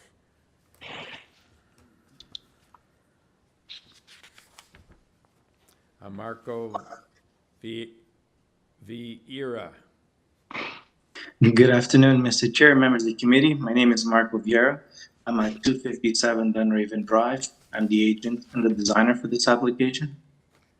All right, sir, would you go ahead with your presentation because there is some opposition? Certainly. Through you, Mr. Chair. The application before you is to basically use the existing footprint of the current building. There's a small concrete deck in the rear where that's the actual proposed addition is taking place, extending approximately 1.55 meters at the back of the existing dwelling, going up 2 stories. And we're converting the existing single-family dwelling into 8 units. No real physical change to the exterior of the building along the north side, with the exception that we are proposing to cover the existing concrete porch also in the front by adding a small second floor balcony on the front and on the rear. We believe that the proposal is minor. It is in keeping with the neighborhood. It's in line with the existing building, and it does not adversely impact the adjacent properties. You're aware of the letter that was sent in from a concerned neighbor to the south of us. I think that the letter might be a bit misleading, or they might be confused as what our proposal is, that we are extending to the back of the house or close to the existing right-of-way that exists between the two properties. That is not the case.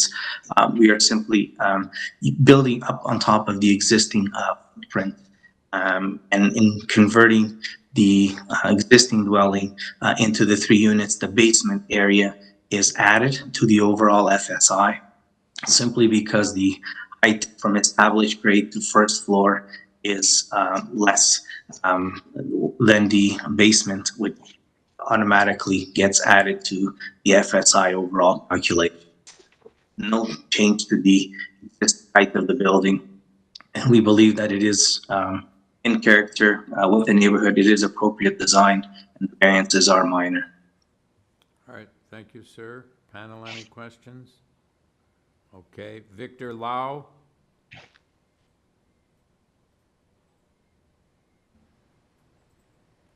Victor Lau, you have been unmuted. Yes, I'm Victor Lau. I am the representative of Benyon Lau and La Yuan Fan of 333A Brock Avenue. And I'm here to speak against, at least from my understanding, of the speak against the proposed variance application. Go ahead, sir. All right. So as indicated in reference file CA Plans Part 5, this will be the creation of a two-story structure that directly faces into 1 bedroom and 1 dining room with some 2.14 meters between our structure and the proposed structure of matching, if not greater height. Such a structure would greatly reduce, if not eliminate, the enjoyment of our lives through the increased density, reduction of privacy, and the reduction of sunlight enjoyed 20 years of residency. Currently from our 2nd-story bedroom, there's against sunlight at all times of the year. There is no guarantee that with the construction of the property or of the proposed structure, that this will continue to the same degree, if at all. I did submit a image, but it was past the deadline, so I'm not sure if it is included a reference in this part of my speaking. As we have not seen the proposed structure building plan, we are unable to guarantee that the doorway will not open into our property or having the inhabitants of the proposed structure use our property to enter or exit the domicile. Such a usage would force a burden of care to my aging parents in order to ensure that such a passageway is accessible and safe during the winter months. The proposed structure would limit, if not restrict, current uses of our existing driveway and associated garage in the back lot. As such, we would have an unusable structure in the back and have an insurance liability from which we are unable to insure and carry out effective maintenance of, resulting in decrease in the quality of our life and having an expense from which we reap no benefit from. Again, the proposed structure would limit the potential construction of a rear suite on our lot in the future based off of that. The required construction of said structure would prove a disturbance and encroachment to our property isn't practical, that all construction could be carried out within the 1.84 meters between 1203 and 1205 College Street. As such, this would require the usage of our property, something that we in principle do not agree to or wish to carry out the burdens. Mr. Lau, we don't have any jurisdiction over construction. Understood. The proposed structure separation distance is 7.5 meters from the property line to the applicant's existing structure. It would be even less to our property. The right-of-way of our property and the other properties facing College Street would be limited for the period and in the future. In reference to City of Toronto document titled Garden Suites, Summary of Rules and Regulations, the proposed site plan provided by the applicant, the building would be located less than 7.5 meters from the principal residence and but would be even closer, 7.22 meters, which isn't a problem as that mainly impacts the applicant. But for us, the rear and side setback does not meet the minimum of 1.5 meters, instead having 0 meters. And for, yes, that is all the notes I have for this time. All right, thank you. Any questions, panel? Okay, Mr. and Mrs. Belchior? Through you, Mr. Chair, I've tried to reach Susan and Mike for the past 10 minutes, and it seems they are here, but let's give it a go.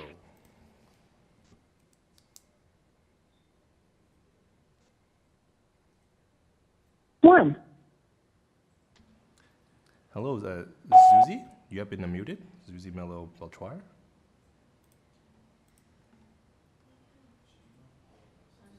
Hello? That was a greeting. So, oh, sorry. Was that her? That was a greeting from that cell phone. Oh. So I'll call once more, and then I'll state it on the record afterwards.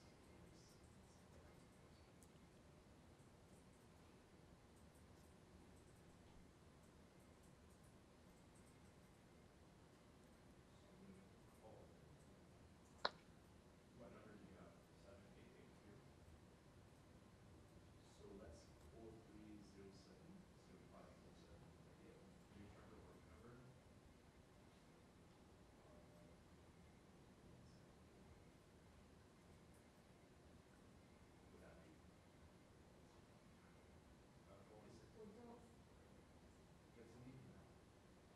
Do you remember what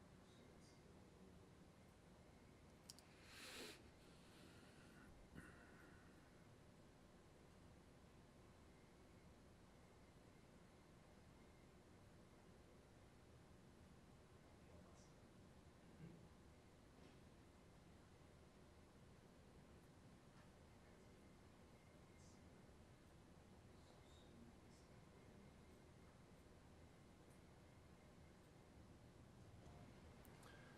Susan, you have been unmuted.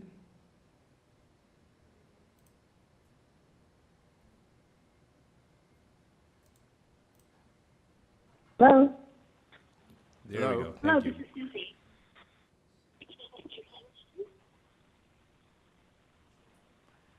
Hello? Hello, can you hear me? Yeah, we can hear you now. Yes. Can we have your name and address for the record, please?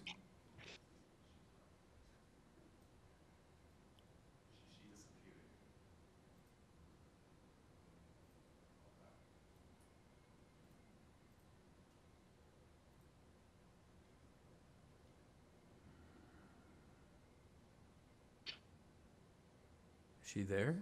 So it's calling. She left. I'm calling her again right now. So let's hope she doesn't get disconnected.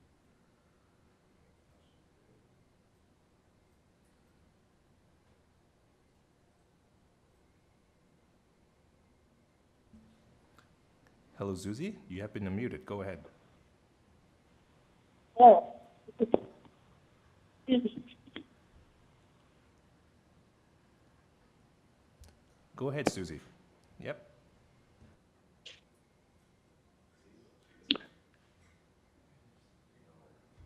Through the chair, we've made multiple attempts to reach Susie, and there seems to be some audio issues perhaps on her end. We've tried email and phone call. Okay, so for the record, we weren't able to reach Susie Mello Belchior or Mike Belchior, so we're moving on. Marco Vieira.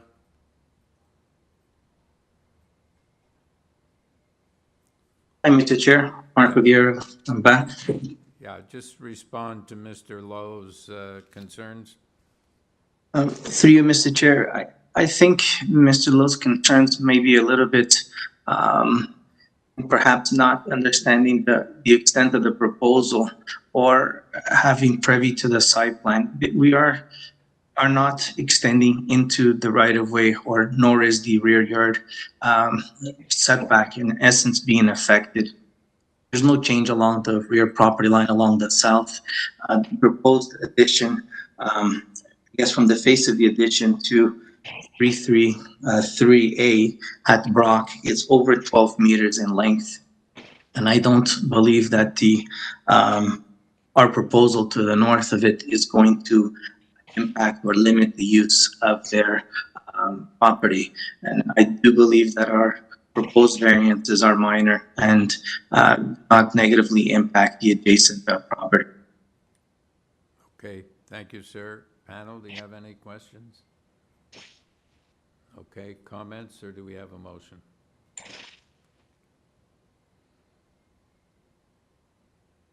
Yes, Peter. Thanks, Chair. I think that, yeah, the concerns of the neighbor on Brock, I think, are unfounded. I think there is a misinterpretation of what's being proposed. It's not a garden suite. This is a small addition to the rear, and I think that the impacts will be very negative to the neighbors.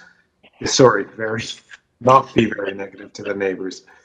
And if I remember, there was an application recently for I think the adjoining neighbor on College that was very similar.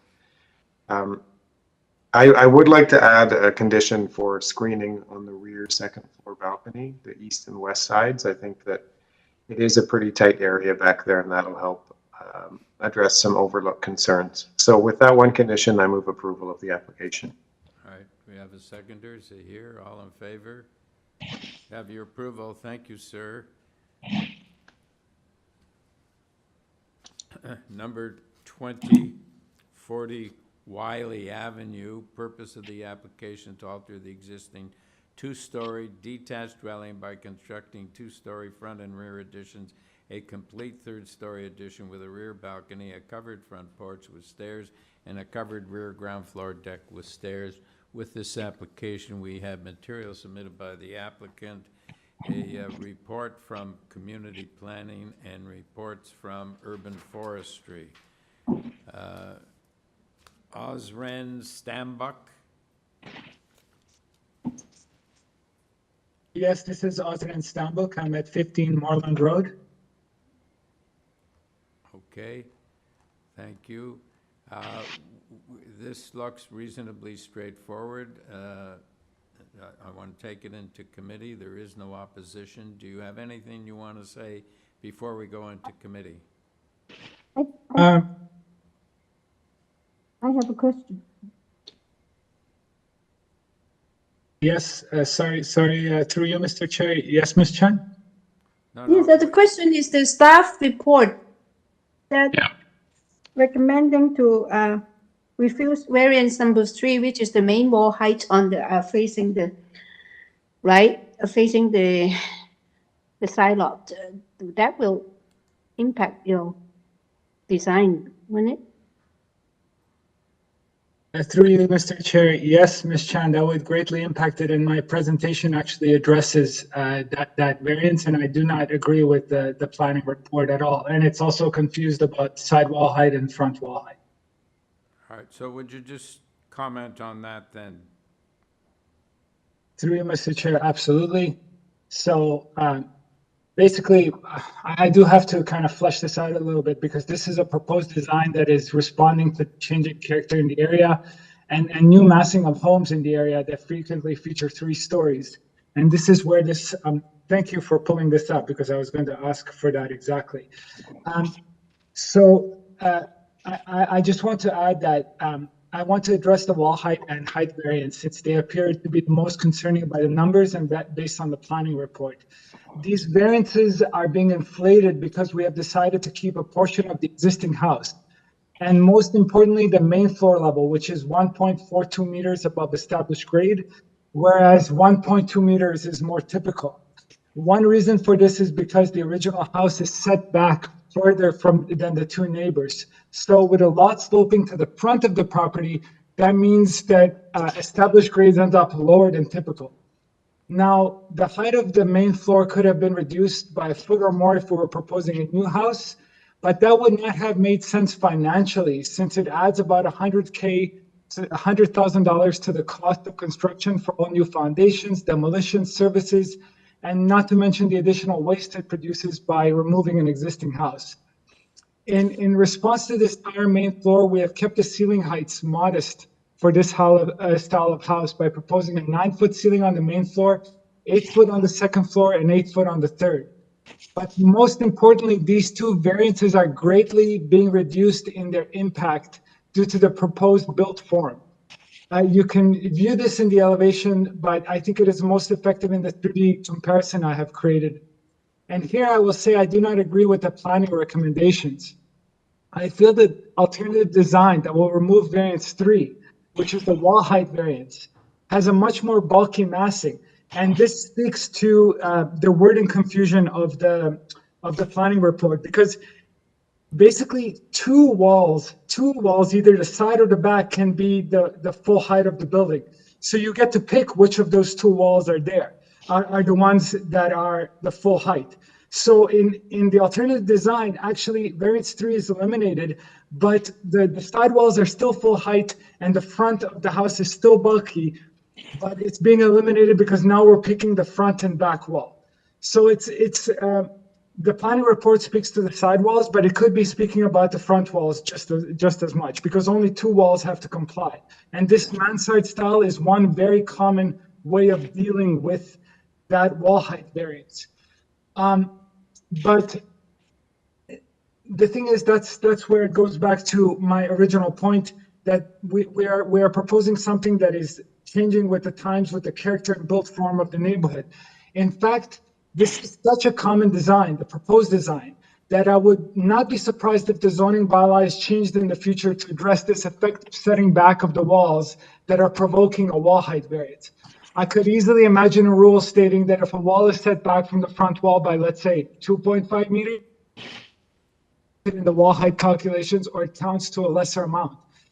And we are proposing to have nearly a 3-meter setback between the front wall and third floor wall. And this really mitigates the impact of the wall height variance.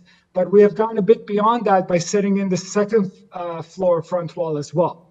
And this staggered type of design may produce a variance on paper, but in reality, as you can see in this supporting documentation in front of you, it's actually less massing than a design that seeks to avoid variance number 3 and have no wall height variance, in my opinion. So otherwise, I feel like the other variances are more straightforward. I will not take up any more of your time with my presentation, other than to say I look forward to your questions if there are any. Okay. Any other questions, panel? Zahir?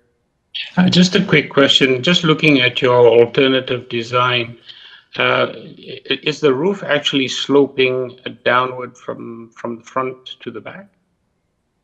Is the height a little bit lower at the back than at the point in the front where it peaks? Through you, Mr. Chair, no, the roof is not sloping. It's actually demonstrating how the roof could look with a flat portion on the top and a slope in the front and back wall, but it would not be sloping at all in the back. I see. Thank you. Any further questions? Comments? Do we have a motion? Yes, Yim? I can start with the comment. I actually, when I look at the context, it's a tight lot, and both sides have buildings, those massing that is actually 2.5 story or even 3 story. And I tend to agree with the analysis by the applicant that stepping back works better to mitigate the effect. And the side is actually matching the massing of both neighbors. And I do not see that extra sidewall height is going to create any negative impact. I agree with the stepping is actually a better way to deal with the impact. So for this reason, I agree with the applicant in the analysis. Okay. Peter, you agree too? Yeah, I agree as well. I agree. I think that the applicant put forward his case well, and I think it's actually a more attractive alternative and less impactful alternative than what the city is looking for. Yeah, I would agree. Yim, do you have a motion? May I put a motion forth for approval as it is? Yes. Okay. Seconder, Yeah. Peter? All right, all in favor? Through the chair, there's urban forestry condition number 2. Oh, Oh, I did not see that. Okay. All right, That's is that in the supplementary material?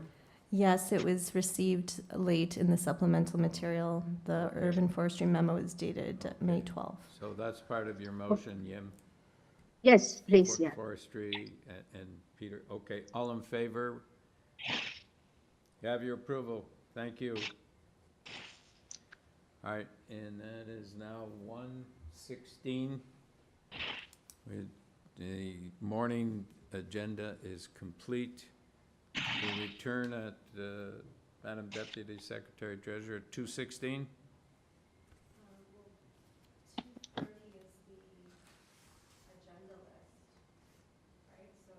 No, I thought the agenda list is two, isn't it two? Says two. 2:16, I believe, is reasonable. Okay, thank you.